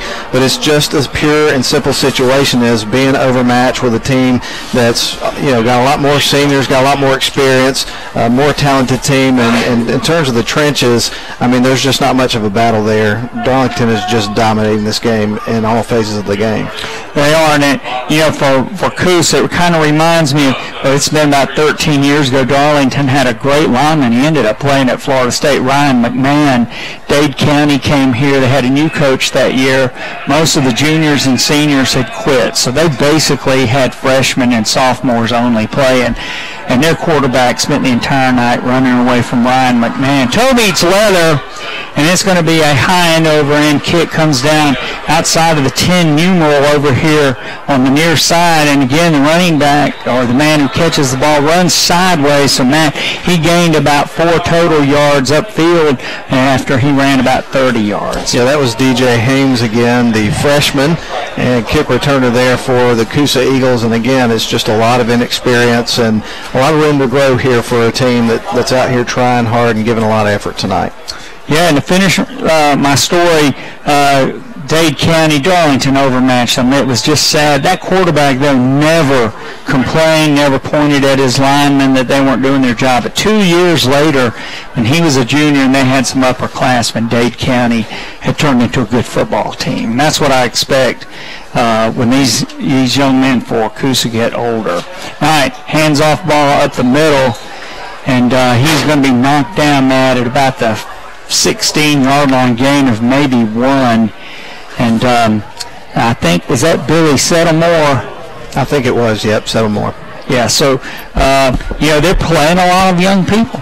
They are, and I think you hit the nail on the head earlier. A little more time in the weight room, a little bit more refining of some of the talent that you have here on this particular team. I think even by the end of the season, you're going to see a notable difference in terms of how they perform, especially when you get into some more manageable matchups later on. But tough sled in the first 5 games for sure. All right, Knight in a shotgun. He's going to hand it off to his running back again. Nothing doing. Darlington with a purple wave just going over him.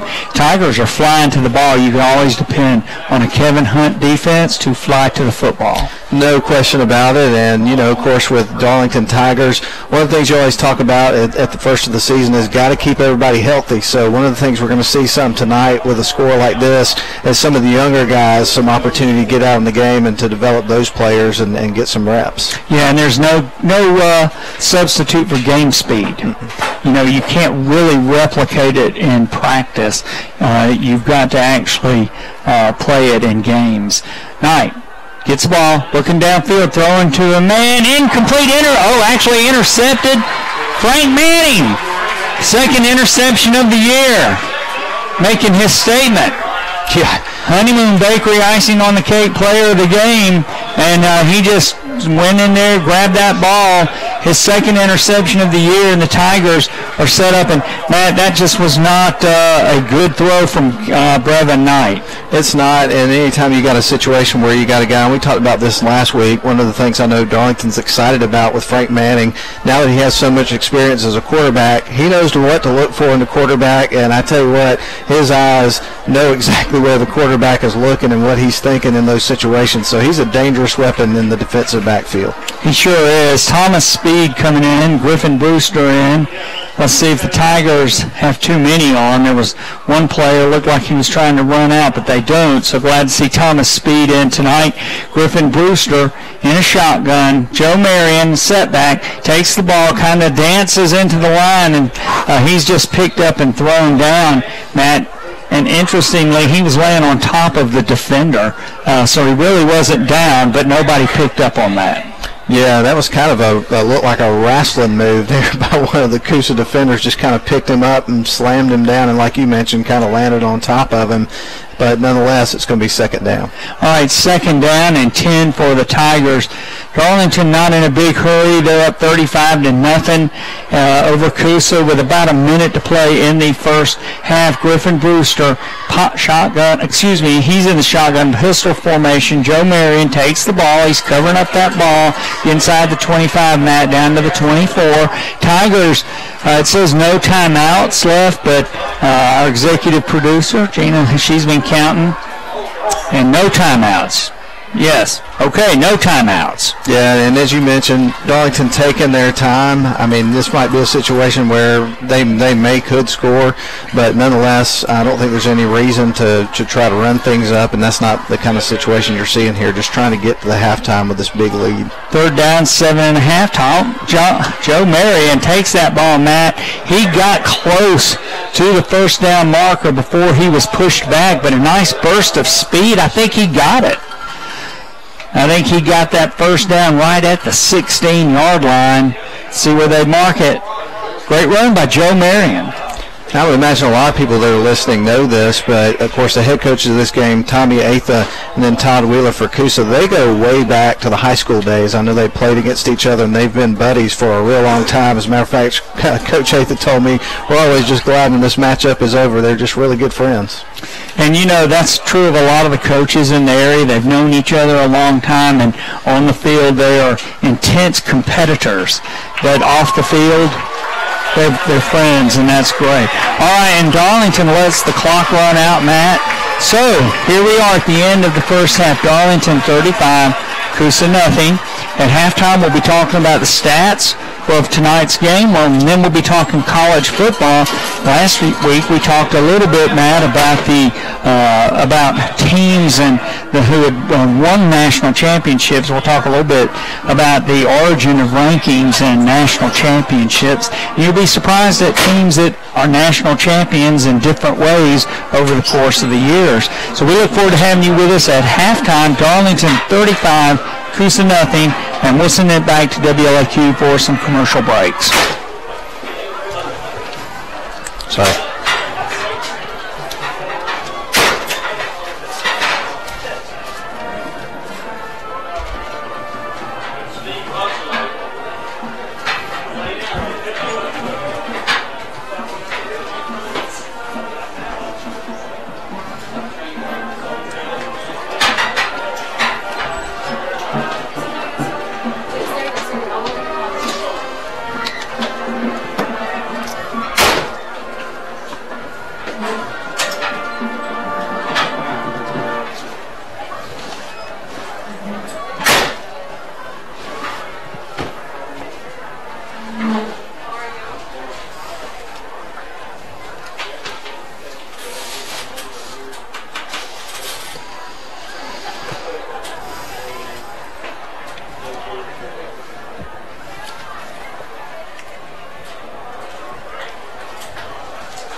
glad to have you back here, Jerry Sharp Field at Chris Hunter Stadium, where the Darlington Tigers are enjoying a 35-0 halftime lead, and the Darlington Patrons are enjoying the Coosa Eagle Marching Band. Matt, they really sound great. It's not the biggest number, but they're a really good sounding band. They are, and what would high school football be on a Friday night if you didn't have the marching bands at halftime? So definitely creates the kind of atmosphere that you want this time of year, and gives you a nice little break here from the game and be entertained during that break as you get ready for the second half. And right now, Darlington has really dominated this game, Steve, 35-0 at halftime.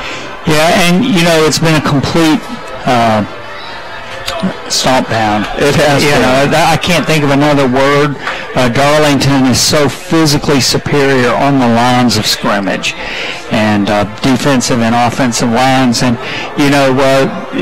we watch all the highlights of guys running up and down the field, passing the ball, catching the ball, but all football games are won in the trenches at the line of scrimmage. There's no question about that. And obviously the tendency is to talk about the skill players and the guys making the big plays and scoring the touchdowns, but you can't emphasize enough and talk about those guys in the trenches enough.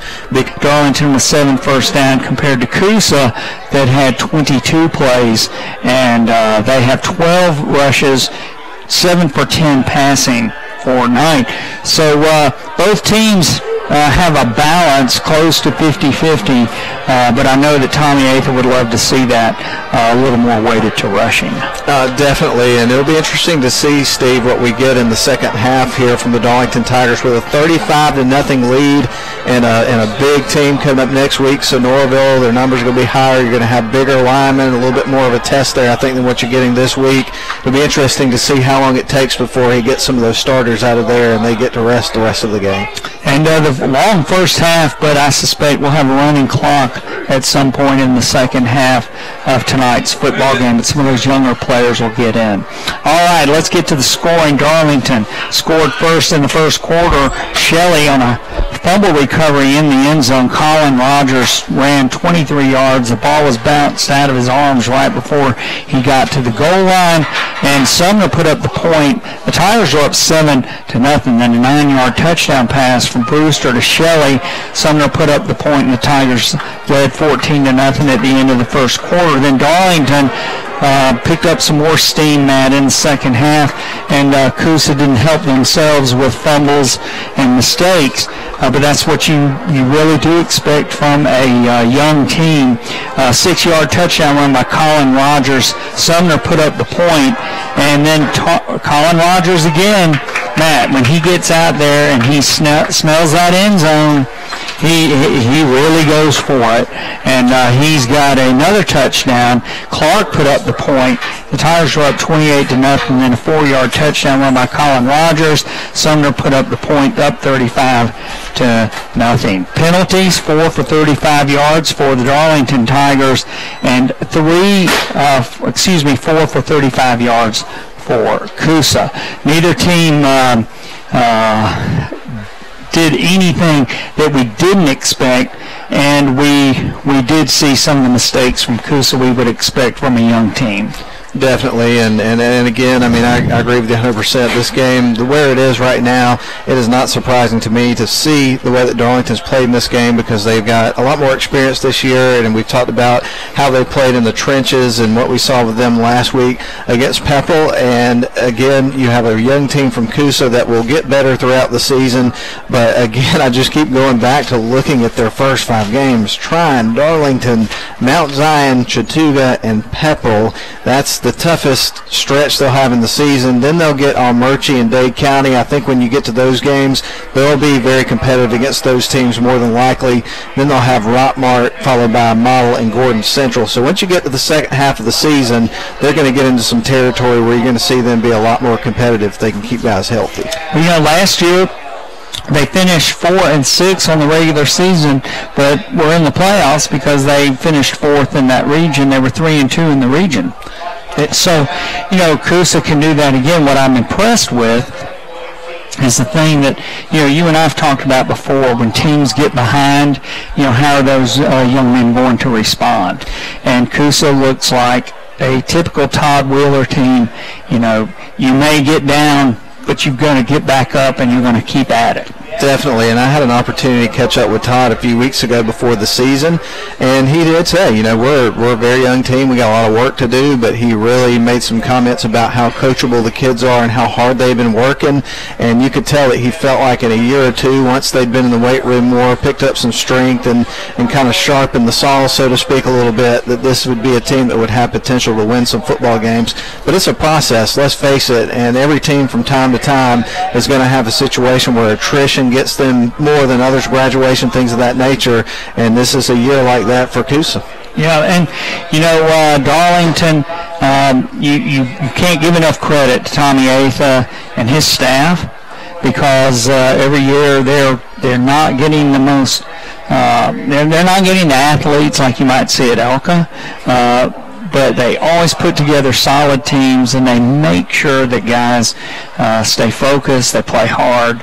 And like Colin Rogers, of course, he is an athletic specimen. He's just a great football player, but very athletic, very strong, has 105 yards unofficially on 10 carries for the game. No question about it, and I think that one of the things that always sets Darlington teams apart, Steve, is the attention to the details, and I'm not just talking about in the game, I'm talking about in the weight room, I'm talking about in terms of how they develop their players and whatnot, and it's always amazing to watch these teams play and how well they execute and how disciplined they are for the most part. I know there have been a few procedural penalties and things like that in the game tonight, but this team has been playing the last couple of weeks like they're in mid-season form. And look, we're in week 2. It's pretty unbelievable to watch it.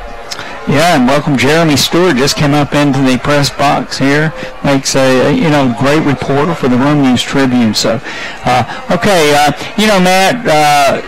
college football coming up. I will try to give a little comfort to Georgia Tech fans after last night's blowout win by Clemson. The one thing you can take away from a 52-14 loss is back in 1964 when Vince Dooley was the head coach of the Georgia Bulldogs. First game, Georgia had to play Alabama, who would go on to win the national championship that year. Lost 31-3, and then ended up with a winning season in Dooley's first season, including a bowl game. So, when you're playing a team like Alabama in '64 or Clemson in 2019, you don't hang your heads by a big loss because there's a lot of football ahead this season. No, I agree, and I'm a Tech fan, and one of the things I thought was kind of interesting after the game and I probably should just train myself not to even look at it because it just kind of makes you shake your head, but looking at the social media and people making comments, I thought the offense was going to look different, they only threw it so many times, so on and so forth. It's like, yes, it will look different, but it's going to take 2 or 3 years for them to get the personnel in place in order to run this offense. You've got an undersized offensive and defensive line. You got a situation where you got quarterbacks that were brought there to run an option type offense with the triple option, and they're just not the type of quarterback that I think you're going to see in the future here for this Tech team. So yeah, it's not going to look that much different in terms of that this year, but in a couple of years, if they can get the personnel they want in place, it's going to be interesting to see how different it looks in a couple of years. But it's a personnel thing right now at this moment, and you can't change your personnel when you've been recruiting for a triple option for 11 seasons overnight. It takes time. Yeah, like Jeff Collins said, when you come and you have 13 running backs but 0 tight ends, it's going to be hard. So yeah, you're not going to be out there running a Hal Mummy air raid with 13 running backs. So. All right, so we're going to talk a little bit college football, 150th anniversary. We started talking about it last week, but when we come back from the commercial break, we'll talk about how the evolution of what was called the mythical national champions came into being, and then how we got to the college football playoff. And you will be shocked at some of the teams that can claim a national championship in college football. We'll be right back after these messages.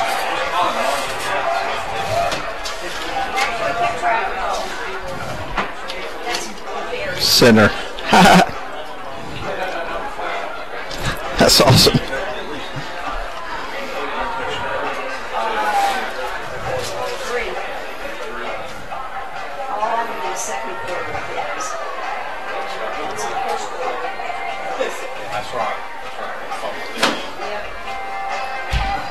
We may not say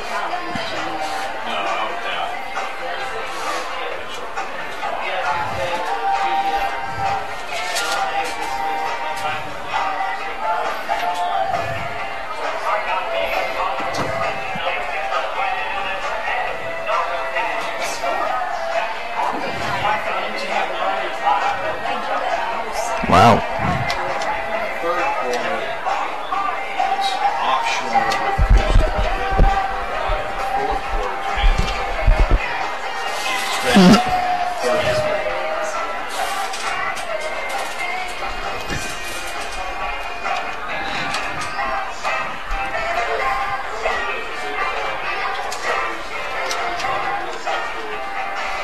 That's insane.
Back at Chris Hunter Stadium, halftime festivities continuing. Matt, you do have some high school scores that you want to give to us? Yeah, I certainly do. Right now, Wesleyan is up over Chattooga 14-0. That's a third quarter score on that one. Sonoraville, we're going to get a look at them next week. Up there at Sonoraville, they're playing Model tonight out at Woodard Tuggle Stadium. That is 18-7 in favor of Sonoraville over Model. Here it is 35-0 Darlington over Coosa at halftime. Alexander over Cedartown 17-14. That was the first quarter score. And did you hear about what happened to the quarterback from Cedartown this past weekend? I did not. His name is Taji Hudson, I believe, and he was injured in the game against Rockmart last week and had to be life-flighted to Erlanger. And luckily, on Wednesday, he was released from the hospital, but he had some pretty serious injuries from that game. So certainly thoughts and prayers to that young man as he goes through what will probably be a pretty slow recovery, I would assume. Yes, and football can be a rough sport. Prior to 1906, so many people were being killed playing football, and then in 1906, Theodore Roosevelt intervened and said that if college football did not change the game to make it safer, that he would take action. Wow. And that is when the forward pass became part of the rule book. But, we did talk about national champions, and that people who grew up in the 90s or came of age in the 90s and onward, they're familiar with the BCS and they're familiar with the football playoff. But back prior to 1998, when the BCS came into play, there were a lot of different ways that people were determined to be national championships. And, of course, Princeton and Rutgers both claimed to be national champions in 1869, but they were the two teams that played the only games that year. But prior to 1936, there were multiple methods by which national champions were chosen, and different groups would choose those champions. They didn't have to be unanimous, so that any team that was declared a national champion, by the Baltimore Sun or Walter Camp, or here's one, the American Football Coaches Association, that started in 1922, and then you have the College Football Researchers Association, who began in 1919. and the National Championship Foundation, they chose national championships in the 19th century. Well, you could become a national champion. That's why Center College, the Praying Colonels, can claim a national championship in 1919. Wow. Because they were named by a source to be the national champion. And they did have a good football team that year. They didn't get scored on the entire season. But in 1936, things kind of changed because the Associated Press began a sports writers poll. And the Associated Press was the most respected group in choosing national champions. It was done by poll, and they named their champions before the bowl games. Then in 1950, the United Press International joined. It was a coaches poll, which is now the USA coaches poll. But in 1950, they joined, and the UPI and AP polls were used most of the time to determine the national championship that you and I would see. So in 1954, they had their first split national champions. Ohio State was named national champion by the AP, and UCLA was named national champion by the UPI. And because the bowls were played after the national championship or national champion was named, you had these quirky things like in 1950, Oklahoma was at the end of a 31-game winning streak, and they were chosen national champion. But then they lost to Kentucky 13-7 in the Sugar Bowl on January 1st, 1951, and Kentucky claimed a national championship, not from the AP or UPI, because Oklahoma chose them. And in 1990, as Tech fans will tell you, the AP in 1990 chose Colorado. Tech was chosen by UPI. And then other services chose Miami and Washington. All I got to say about the 1990 is fifth down game. Yeah, the fifth down game, and that did happen, and people that didn't see it, there was a fifth down for Colorado in their victory over Missouri, which gave them an opportunity to score. But because you had all these different things, and they were changing things as they went along, after 1964, they chose as national champion after the bowl games. One of the reasons was Alabama won the 1964 national championship, but lost to Texas in the Orange Bowl. So the national champion lost a bowl game. Wow. So as this has evolved over the years, it has been a fascinating thing that both the AP and UPI, because they were the most widely respected, they had more hands in it than the other sources of information. But people would talk about who should be national champion, and in 1998 the BCS occurred. And the BCS had a mathematical computer formula, if you remember, that they used, and then they used a combination of the coaches and sports writers poll to determine their national championship, which gets us to now.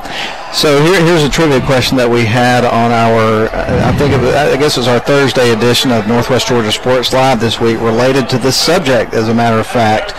What team was the last team to win the BCS National Championship? I know you're going to know this. Wow. That's a good question, isn't it? Yeah, 2013. Boy, I'm thinking back.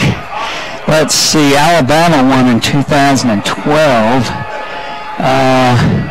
I'm putting you on the spot. You were putting me on the spot. I know it wasn't Florida. They won 3, but they'd already won their 3. I'll just tell you this. I'll give you a hint. I asked this question in front of an Auburn fan, and they got mad at me. Because Florida State beat them. The 3-point game. Yeah, the 3-point game. And, I had forgotten about that. And the other part of that question was, who was the first team to win the college football playoff national championship?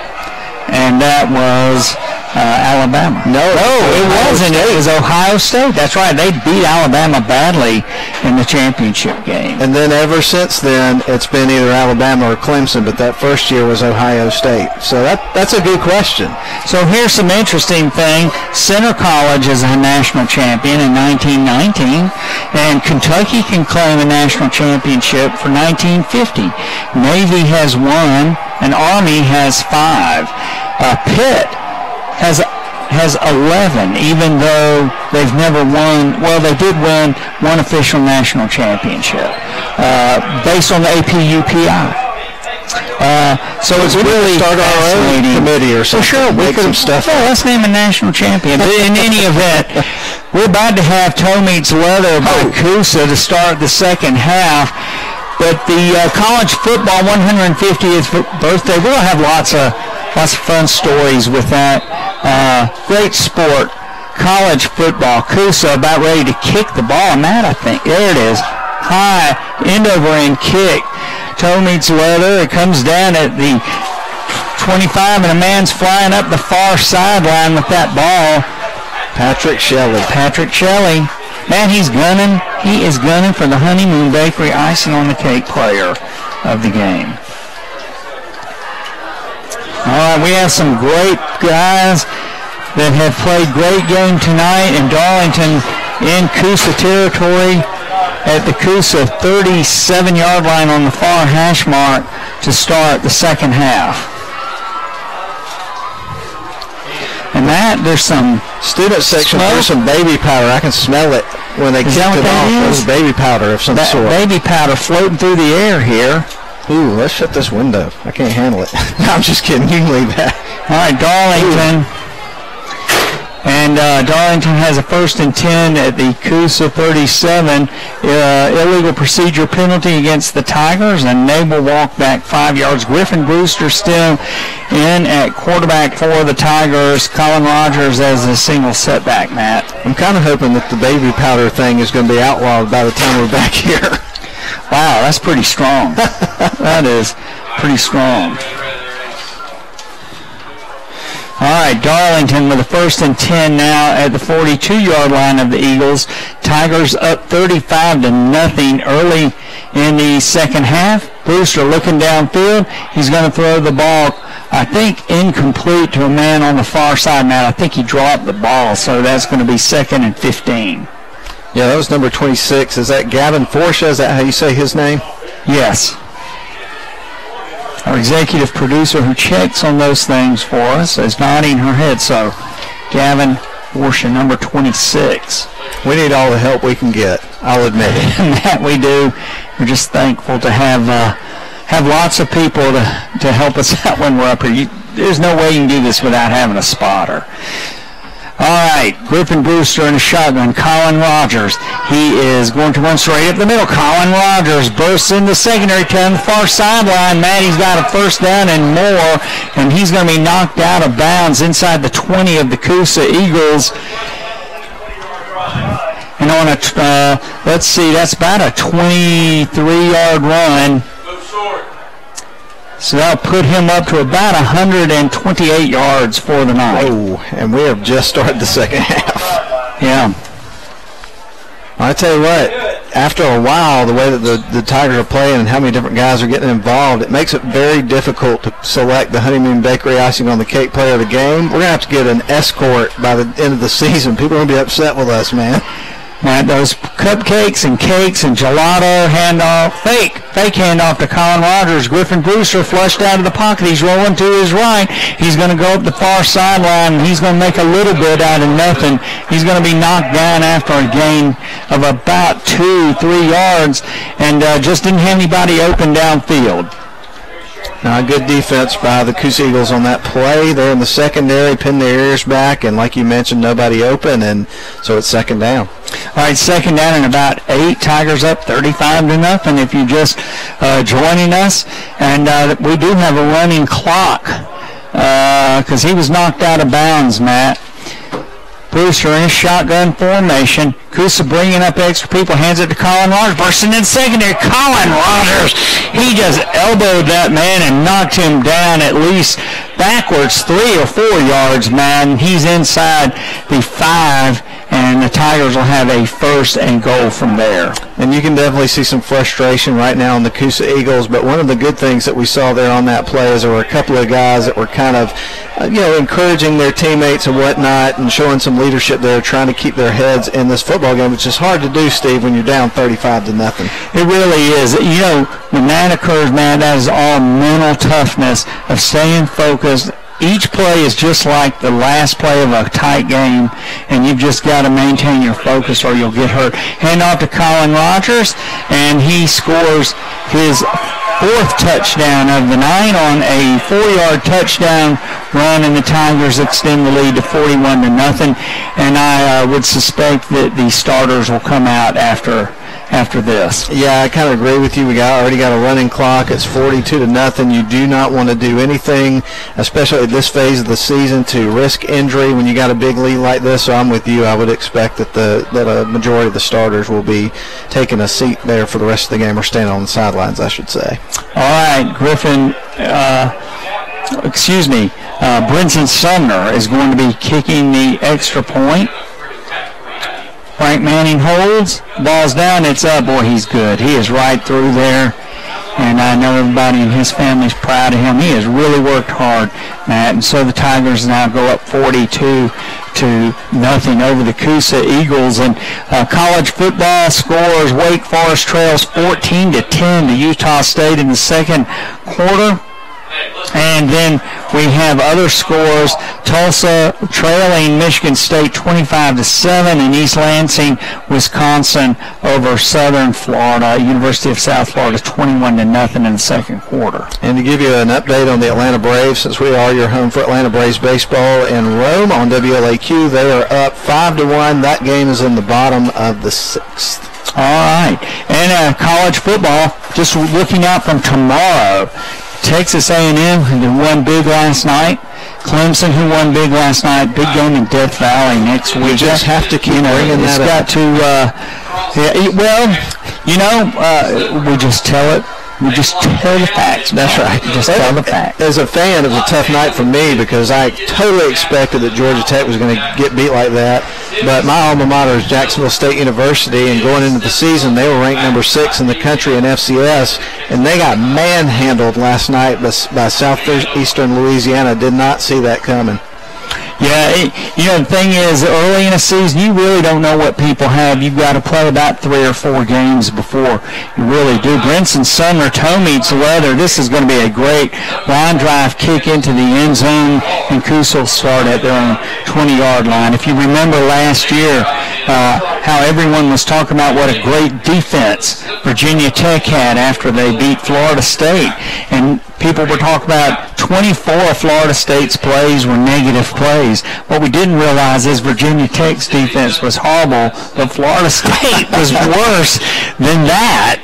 And so it's going to take about 3 to 4 weeks to shake out what some teams really are. And speaking of Florida State, Steve, right out of the gate, they played Boise State, and that game was supposed to be in Jacksonville, but I hear they moved it to Tallahassee. Yes, they have, and it starts at noon tomorrow instead of at 12 o'clock. Instead of 8 o'clock. Because of the hurricane situation. Because of the hurricane. And Knight throws an incomplete pass for Coosa, but the clock keeps running. Darlington up 42-0 here in the middle of the third quarter. And Matt, because of that change, fans who were expecting to see Georgia and Vanderbilt on the SEC network will now have to watch that game on ESPN. And LSU's game will be moved to ESPNU. Knight is sacked. Darlington's pass rush sacks him. Matt, he looked like he was trying to throw the ball. He fumbled the ball, and Darlington has recovered. And this is going to be another turnover for Coosa, and that's one of those situations of a quarterback who doesn't have a whole lot of experience. He should have just tucked that ball. Yeah, this has turned into sort of just a very difficult situation here, and you hate to see it for Todd Wheeler and his team because they've been working hard just like everybody else throughout the summer to get ready for the season. This is their second game, and it's going to be a tough season for them for, I think, a good part of the season. Yeah, they play Mount Zion next week, and even though Mount Zion doesn't have, what was his name, Breon? I can't remember his last name, but was it Harris? Breon Harris. Yeah, we sent him graduation gifts, and Hagan Willingham at Tryon. They torched Darlington. So we're glad that they have moved on to greener pastures. Darlington has a new quarterback in and a new running back, and the quarterback for the Tigers, Jack Good. Jack Good, the freshman. Boy, he is really a quality quality young man. He's going to be a great one. He's going to be a great one, Matt. And like you mentioned, at this point of the game, 42-0, you're in the third quarter running clock situation. We're getting to see a lot of young guys here get some reps, and that's good for a team to get that at the beginning of the season because let's face it, you don't want to see any injuries throughout the year, but you know they're going to happen from time to time. Yeah, and let's see who the pistol back in there because Jack hands the ball off to him. Coming to this side, I think that's Thomas Speed. It's number 21. No, that's Bowden Owens. Bowden, the freshman, he scored a touchdown, but the Tigers are going to be called for a hold. Wow, Bowden Owens. He is one fast player and another fine young man. He was on a group we coached that won a Pee Wee championship, but just fine young men. They work so hard, and you can see the enthusiasm in those young players like right now. Oh, no question about it. A couple of things to mention coming up tonight right after our game around 10 o'clock. It'll be the Rome Orthopedic Center High School football scoreboard show, but not before we get the opportunity with our little panel here to select and award the Honeymoon Bakery Icing on the Cake Player of the Game. And Steve, we almost need to get a committee that doesn't have either one of us in it to select this prize. I want the pressure off.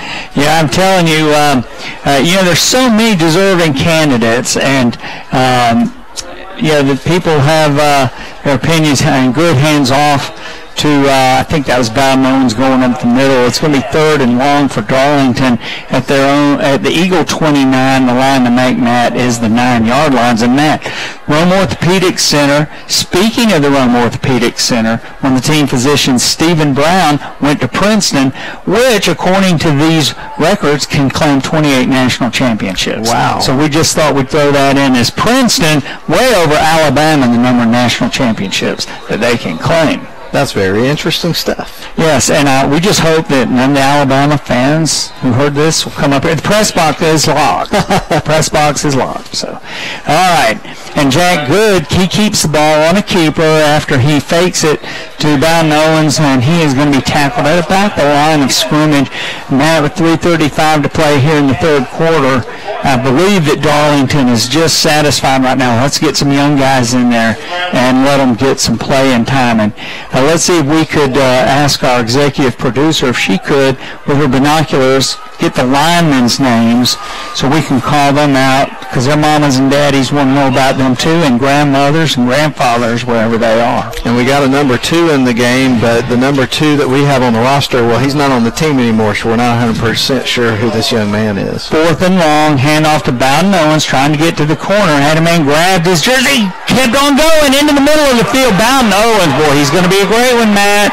And he got the ball down inside the 20-yard line, and the Tigers will turn the ball over on downs. But he is fast, and boy, he can lay the wood to people on the defensive side of the ball.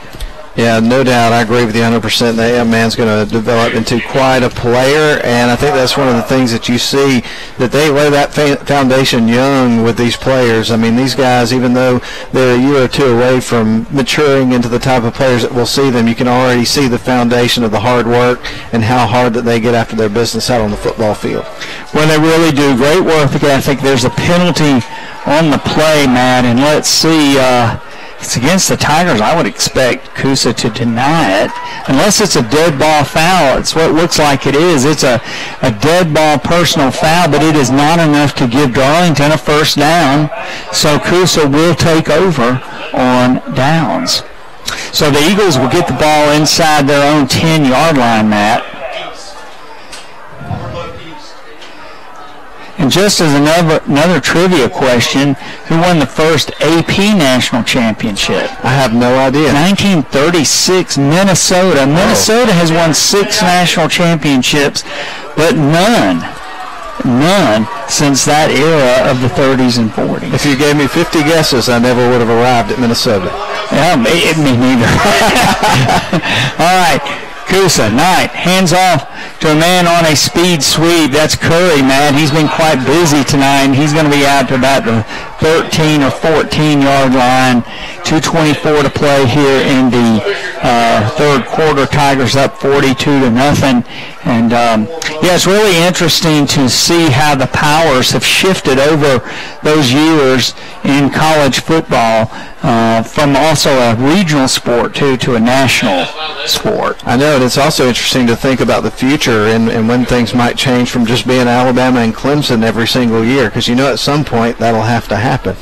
All right, Knight, he hands the ball off to a man. He's not going down easily. Darlington with lots of additional guys coming in. So let's see if we can name a few of them. 24, Luke Overby is in for the Tigers at one of the cornerback spots.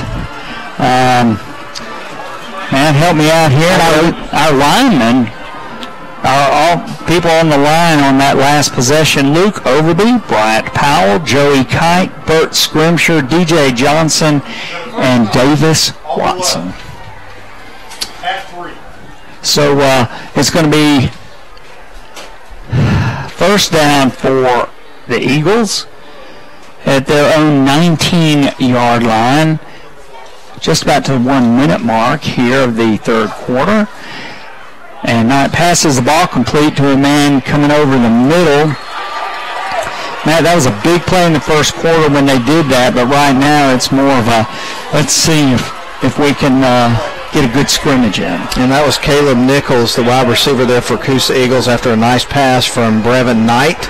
And then he was swarmed by about 3 or 4 Darlington Tigers. All right, got Jack Good in there on the defense. Thomas Speed is in there on defense. Will Bagby, big Will Bagby in for the Darlington team. And he hands off the ball to Curry. Curry trying to get to the outside. And the Darlington youngsters, the young Tigers, they are really flying around out there. And he is brought down after a gain of about 3 or 4. So it's going to be second down for Coosa at their own 41-yard line, and they will not get off another play here in the third quarter. So at the end of the third quarter, Darlington 42, the Eagles of Coosa 0, and we're going to send it back to WLAQ for a 30-second break and be back for the fourth quarter. Don't go away.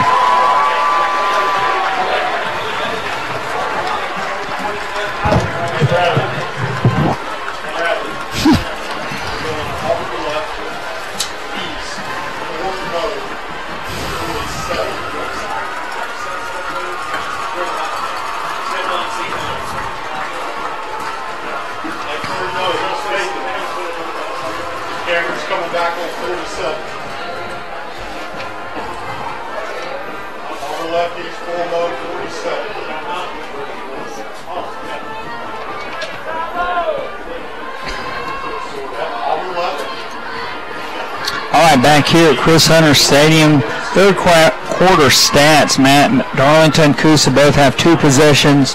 Darlington, 9 rushes, 1 pass, and 1 touchdown. Colin Rogers on a 4-yard touchdown run. Coosa with 4 rushes and 2 passes, so they only ran 6 plays in the quarter. A lot of contributors in the game, and I guess right now I think that for me it would be between Colin Rogers and Patrick Shelley for the Honeymoon Bakery icing on the cake player of the game. I'm looking at that right now, Matt. You know that you have 2 people who have contributed a lot, but the very first big play of the game, Colin Rogers is running the ball in for a touchdown. It gets knocked loose from behind, and Patrick Shelley scores a touchdown by recovering the fumble, and then he scores on the next possession. That's so right. Patrick Shelley, but Colin Rogers, just a typical Colin game. And hand off to the Coosa man who's trying to get to the outside mat. He falls down for a 5-yard loss. All right, Colin Rogers through 3 quarters, Matt, 13 carries, 146 yards, over a 10-yard average. Wow. And could have had a lot more. Could have had a lot more. And the last run he had was a touchdown, but just before that, he knocked a Coosa player backwards 3 or 4 yards in the air when he hit him. And, boy, what a great player he is. All right, Coosa, 3rd down and 9. All right, back to pass. He's looking this way. He's throwing the ball complete to a man at his own 42-43. He is going to be swamped by 4 or 5 Darlington Tigers, Matt. And you got number 64 there, Joey Kite. You got, let's see, number 6, Tyler Watkins. Is that Tyler Watkins who is there?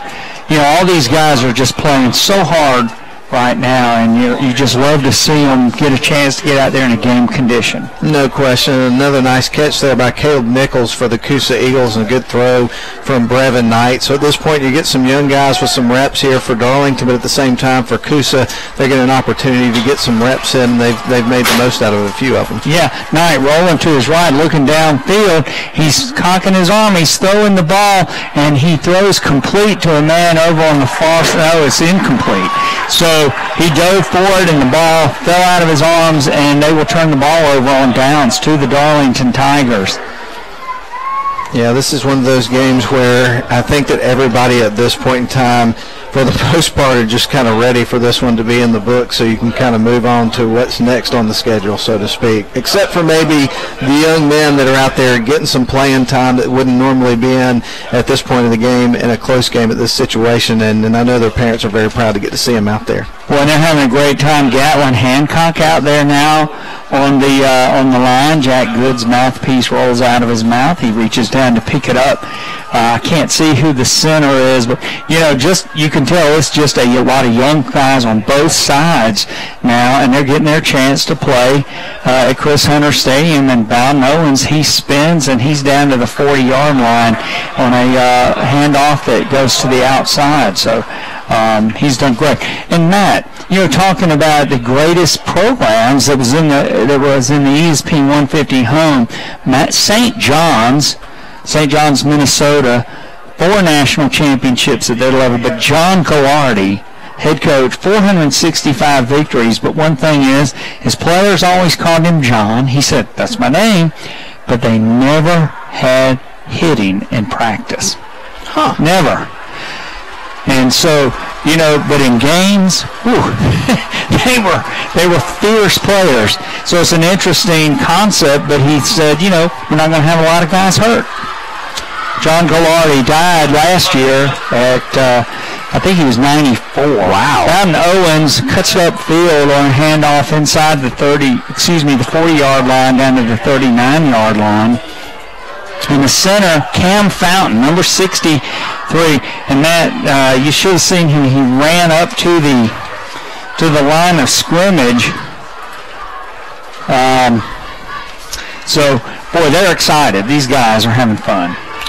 Well, next on the schedule for the Coosa Eagles, Mount Zion. That'll be out at Branch Bragg Field, and for Darlington, be hitting the road next Friday going up to Sonoraville. Yeah, we haven't been up to Sonoraville in a long time, so it's going to be a good opportunity. Bowden Owens slips a tackle, Matt, and he gets down inside the 38 down to the 36-yard line, where the Tigers will have 4th down to about 2.5. And the last time we were up there, Darlington won pretty handily, but Sonoraville has become a very, very good football program. Yeah, they're a good football program, and I know last year I think they only won 4 games, but Darlington played them here at Chris Hunter, and it was a close game. It was a battle, and Denver Pate, who was a quarterback at Pepper back in the 90s, he's done a great job up there taking over for Jim Kramer. I think they're going to have a really good year this year. All right, Darlington's going to punt the football. Let's see who the punter is. Gina's writing it down. Hampton Watkins. Here he goes. Oh, what a great kick by Hampton Watkins. Hits at the 10. It's rolling, and someone falls on it inside the 10 down at the 6. And Hampton, that was a nice punt. Very nice punt by Hampton Watkins, the senior. Yeah, and I think this is one of those situations where you're just, looking for all the different positives here that you can find, and there was another one. Yeah. So Darlington up 42-0 if you're just joining us. We're having a good time calling out the names of some of these younger players, Matt, and also coming up with little trivia things about college football. And by the way, a minute ago, Wake Forest was up 17-14. So the Demon Deacons have come back. They're ahead of Utah State. All right. 6:10 to play in the game. Knight still in his quarterback. Oh, that's a different quarterback. I'm sorry. Hands off the ball to number 11. He keeps fighting. He runs backwards. And if it's not a safety, it's got to be real close to it. And that was number 11, DJ Haynes. He's a freshman. But, Matt, he didn't want to be tackled. So he gave up a little more yards. So second down and about 15 for Coosa. And Darlington thought they had a safety. It's at the half-yard line. 5:32 left to go in the game. Yeah, and, it's just been good. We did not have any of these games last year. No. And that is good for these guys to get a chance to play. And there's going to be a handoff to a man who is going, he just got out of the end zone. Whoo! And that was number 11 again, DJ Haynes. He's running hard. Got a lot of freshmen and sophomores playing freshmen and sophomores right now. Yeah, a lot of football coming up on the airwaves of WLAQ in the coming weeks. Last night we had Georgia Tech Clemson for you. We're going to carry select Georgia Tech games throughout the year. Tomorrow we've got Alabama. That'll be followed by Atlanta Braves baseball. And then we'll circle back around to high school football up at Sonoraville next week here with Darlington. So it's that time of year. It is, and, we're looking forward to some cooler temperatures. And timeout on the field. But the time hasn't stopped, so I don't know exactly what they're doing. Now it has. Now it has. 4:38 to play in the game. Matt, let's take a quick 30-second break back to the station, and then we'll come back for the end of tonight's football game. 42-0 Tigers. Don't go away. Oh, sorry. Sorry. I just wanted to wake myself up there. Oh.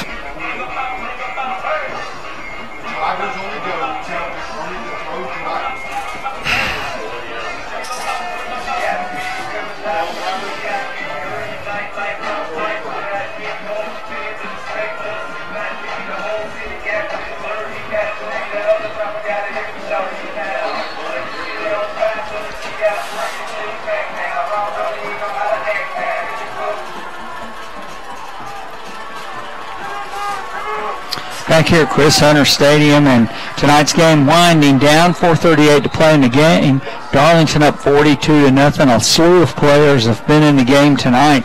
Man, I'm not sure there isn't anybody who hasn't played. And the quarterback for Coosa, he throws out of his own end zone on his back foot, but not a bad pass up the far sideline, but overthrew his intended receiver, and that is DJ Haynes throwing the ball. Matt. So that was a good-looking pass. Yeah, and, the fact that Coosa has not given up a safety here on this possession is an accomplishment in itself. There's been a couple of really close calls. Yeah, and Darlington doesn't even have a deep man back for the punt right now. They've got everybody up in a defensive formation. A lot of guys out on the field tonight for the Darlington Tigers. I see Mason McKenzie out there, and what a great kick. From the end zone, hits on the 38, it bounces to midfield, across the midfield stripe, and down at the 45-yard line. So the Coosa Eagles have turned the ball over to Darlington on a punt. The Tigers now will have first and 10 at their own 45. I got a question for you. Of course, obviously, you're a Georgia fan, so I'm sure the obvious answer, and if I were to ask you where's the most special place you ever saw a college football game, you'd probably want to say Sanford Stadium. But aside from that, in terms of going to different games, what's the most unique or I don't want to say best, but something just really special to you in terms of experiences? It was the Big House at Ann Arbor. Oh, wow. And we went up there in 1992 to the Florida State-Michigan game. Oh, wow. And both teams were highly ranked. Handoff to Bowden Owens coming this way. Bowden Owens hits a man. He keeps on 40, 35, 30, 20, 10, 5, touchdown. Bowden Owens. Wow, Matt. He just broke tackles, turned on the speed. And Bowden Owens, the freshman, he's on a 55-yard touchdown run. Let's make it 53 where they had the line of scrimmage marked. And so Bowden Owens, what a great run by the freshman, Matt. Yeah, you've been talking about him all night. We've seen him get a few touches, and it looked like he was just a step or two away from breaking a big one, and there it was. You know, Matt, the game at South Bend when we went up there for the Wake Forest Notre Dame game, that venue was unique, but the game itself wasn't as good as the Florida State-Michigan game. Both of those teams were very highly ranked, and the extra point is good. And let's see, is that number 27? Yep. Who kicked that ball? And that's Rylan Scott, the freshman. Well, that's what I have down as 27. But anyway, Matt, you know, the venue at Notre Dame is incredible. People need to go to South Bend. But the big house, it is a big house. It's just in a big bowl. And you have 107,000 people. And Florida State, Michigan played to a great game. Florida State won the game, but you know, it was one of those situations and settings that was just really, really amazing. Yeah, it's funny you say that because I've been watching this show on Amazon, and I forget the name of it, but they feature the Michigan Wolverines and of course John Harbaugh, and this was a couple of years ago, and they've showed a lot of scenes from Ann Arbor and from the Big House, and I told my wife, we were watching it together, I was like, I would love to go to a game at the Big House. It just looks like a really unique experience. It really is. We've been to Auburn, we've been up to Neyland Stadium, down to Baton Rouge, been up to Clemson for games, you know, but those two places, of course, you know, they're just famous. Neyland Stadium holds about as many as Ann Arbor, but there was a different feel for it. I'd like to go see the stadium in Cincinnati. I mean, it's the fourth oldest, I believe, in terms of, I guess, FBS programs or whatever, and it's been around for over 100 years, well over 100 years now. Yeah, toe meets leather, the ball goes way out of bounds, so Coosa will have the ball with 1 minute and 50 seconds left at their own 35-yard line. Yeah, all stadiums are unique. They just have their own different, unique thing about them. We've been to games at Wake Forest. What makes that unique if you go to Southeastern Conference games is it's so small. So the stadium only holds about 32,000 people. So you have such a different feel for it. And, you know, it's a great place to see a game, but it's just different because it's so small, but it's a great stadium. 1:17 to play. Coosa has the ball back, and the quarterback pitches the ball. And that's Jose Reyes. That's what it says. 10? Yep. Okay. Who's normally one of their kickers, so he's quarterback and pitching the ball to a man who loses about 1.5 yards. But 49-0, Darlington over Coosa. Bowden Owens tacking on that extra touchdown there. And Coosa probably will run one more play here. And two men wide to this side, one to the far side. And quarterback rolls this way. He throws the ball complete to number 1, who we don't have on our but that's Billy Settlemore. And man, he caught that ball at about the line of scrimmage, gained a couple of yards, and the Darlington defense shut him down. A lot of players tonight playing, but also rushing to the football. Yep, and this thing is about to be in the books, Steve. Yeah, that's going to be the final play of the game. Coosa not in any hurry right now. The horn blows, and that's the end of tonight's football game. So, Matt, Darlington 49, Coosa nothing. The second half took about 30 minutes to play, and Darlington goes to 2-0. Coosa falls to 0-2. So hang around for a few minutes. We're going to go over the final stats of the game, some thoughts as we go forward. But Darlington getting a big victory, Matt, and getting to play a lot of guys. That's right. And coming up next, the Honeymoon Bakery icing on the cake, player of the game. Yes, stay around for that. We have no idea who it's going to be, right, but we will get there eventually. So we're going to send it back to WLAQ for some commercial messages, and we'll come back for the post-game report. Stay with us. All right, Gina. Who is it this week? Patrick Sheffield. Okay. I'm with it because you got to know Colin's going to win it. He's going to get it. So I'm with that. Are you with that? Are you sure? Yeah. Oh yeah. Remember, it isn't the player of the game. It's for people who contribute. That's right. That's right. Hey, say, champ. Yeah. Thanks.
We're back here at Chris Hunter Stadium. Matt, I don't think we've seen an offensive explosion by Darlington like that in the last 15 games. Yeah, it's been a while. It's been a long time, even into the prior season, season before last. But 49 points for the Darlington Tigers in tonight's football game. Colin Rogers, 13 carries for 146 yards. So that gives him 200 and, about 60 yards on the season. So yeah, he's on a pretty good clip right there. He is, and he's just a spectacular runner and great person. Just fine young man. So, all right, let's get back to the stats here. Coosa, Darlington, the Tigers up 49-0 at the end of the game. So the Tigers get a big win here. And Matt, if you look at these stats, you can kind of see that happening. But Darlington did not run a lot of offensive plays. Good special teams play. Again, 2 good punt returns, one by Patrick Shelley, one by Tristan Wright. The Tigers had 11 possessions, 28 rushes, and 13 of those were Colin Rogers. 14 passes, Griffin Brewster 8 for 14, 9 first downs, 2 punts. Hampton Watkins and Tate Ratledge both contributed to the kicking game tonight for the punts. Coosa had 12 possessions, one right at the end of the game, and they had a total, Matt, of 20 rushes and 10 for 16 passing. So, they had 36 plays. Darlington had 42. Not a big difference in the number of plays, but the Tigers capitalized on some mistakes by the Eagles. In the first let's go to penalty. 6 for 50 yards for Darlington, 5 for 50 for Coosa. And I know that Tommy Atha is going to talk about penalties. You've got to clean up little things like that. And, sometimes players will say, Coach, did you forget we won the game? But the objective of the coaches is to make sure that you're improving. As Vince Lombardi said, we'll chase perfection. No, we won't reach perfection. But in that sense, or in doing that, we're going to catch excellence. Yeah, if you ask any football coach, they will tell you there is no such thing as a perfect game. There's always something that you can find if you look at the tape we should have done this better, or we need to change this, or whatever, and there'll be things that they work on from this game. All right, let's look at the scoring. And, boy, it was a track meet for the Darlington Tigers. Scoring started in the first quarter. Fumble recovery by Patrick Shelley in the end zone. Sumner put up the point. It was after a 23-yard run by Colin Rogers, and the ball got punched out of his arms as he ran into the end zone. But the Tigers were up 7-0. And Griffin Brewster on a 9-yard touchdown pass to Patrick Shelley. Sumner put up the point at the end of the first quarter. Darlington was up 14-0. 6-yard run by Rogers in the second quarter. In fact, it was the Colin Rogers show in the second quarter as Colin ran for touchdowns of 6, 12, and 4 yards. Sumner put up 2 points. Clark put up 1, and the Darlington Tigers were up 35-0 at the half. And Matt, we really didn't expect the Tigers to score again, but they did twice. Colin Rogers on a 4-yard run in the third quarter, and then the younger players took over, and Bowden Owens on a 55-yard touchdown run. Scott put up the point. One of the interesting things is the Tigers are perfect on extra points so far this year, which will come. That will be a big thing down the road when you're in closer games. No question about it. It's about the little things, and so far, for the most part, the Darlington Tigers have done the little things well, and those things add up, like you mentioned, when you get into the closer games, to things that can make the difference between winning and losing. And so, again, just another great effort by the Darlington Tigers. Always good to be up 2-0, and they got a bigger test coming up next week, I think, definitely than they saw tonight, and certainly on par or in the realm of what they saw that first game. And Sonoraville is a 3A game, and keep in mind, both of these victories against 2A teams will help Darlington in the power rankings down the road. Every win is important, but because of the way the power rankings are done in Class A, it's important to be defeating people above you. Now, at this point, you and I become the biggest Pepperell and Coosa fans that they can have, because the power rankings not only depend on you winning the games, but as your opponents go through the season, you want them to be more successful, because that helps in the power rankings too. So we certainly wish Todd Wheeler and Coosa good luck from this point on, and hope they have a great season. Yeah, we'll see. Again, first 5 games tough for them. There'll be some down the stretch I think they'll have a shot at, and then when you look at Pepperell, they're a good football team. They got some athletes on that team, so I definitely think when you look at their record at the end of the year, you're going to see some positive things. All right, and Honeymoon Bakery, icing on the cake, player of the game. Matt likes the gelato, the breakfast on Saturday morning, the chocolate chip cookies, and in fact, y'all, he just couldn't read the entire menu last week because Matt likes it all. I do too.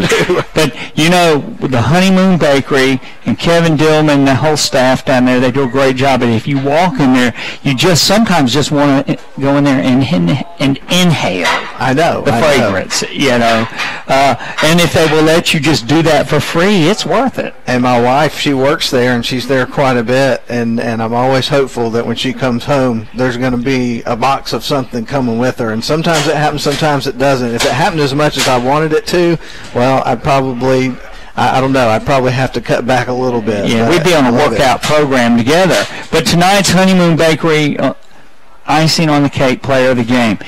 He's not a player who's gotten as much recognition as some other people, but already 2019, Matt, he has established himself as somebody who's really going to have a great season. No question. And tonight, he had a couple of plays in this game that really got things sparked here for this team and set some things in motion.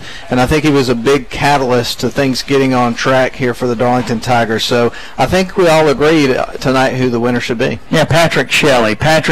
The fumble recovery for the touchdown. Then he caught a touchdown pass.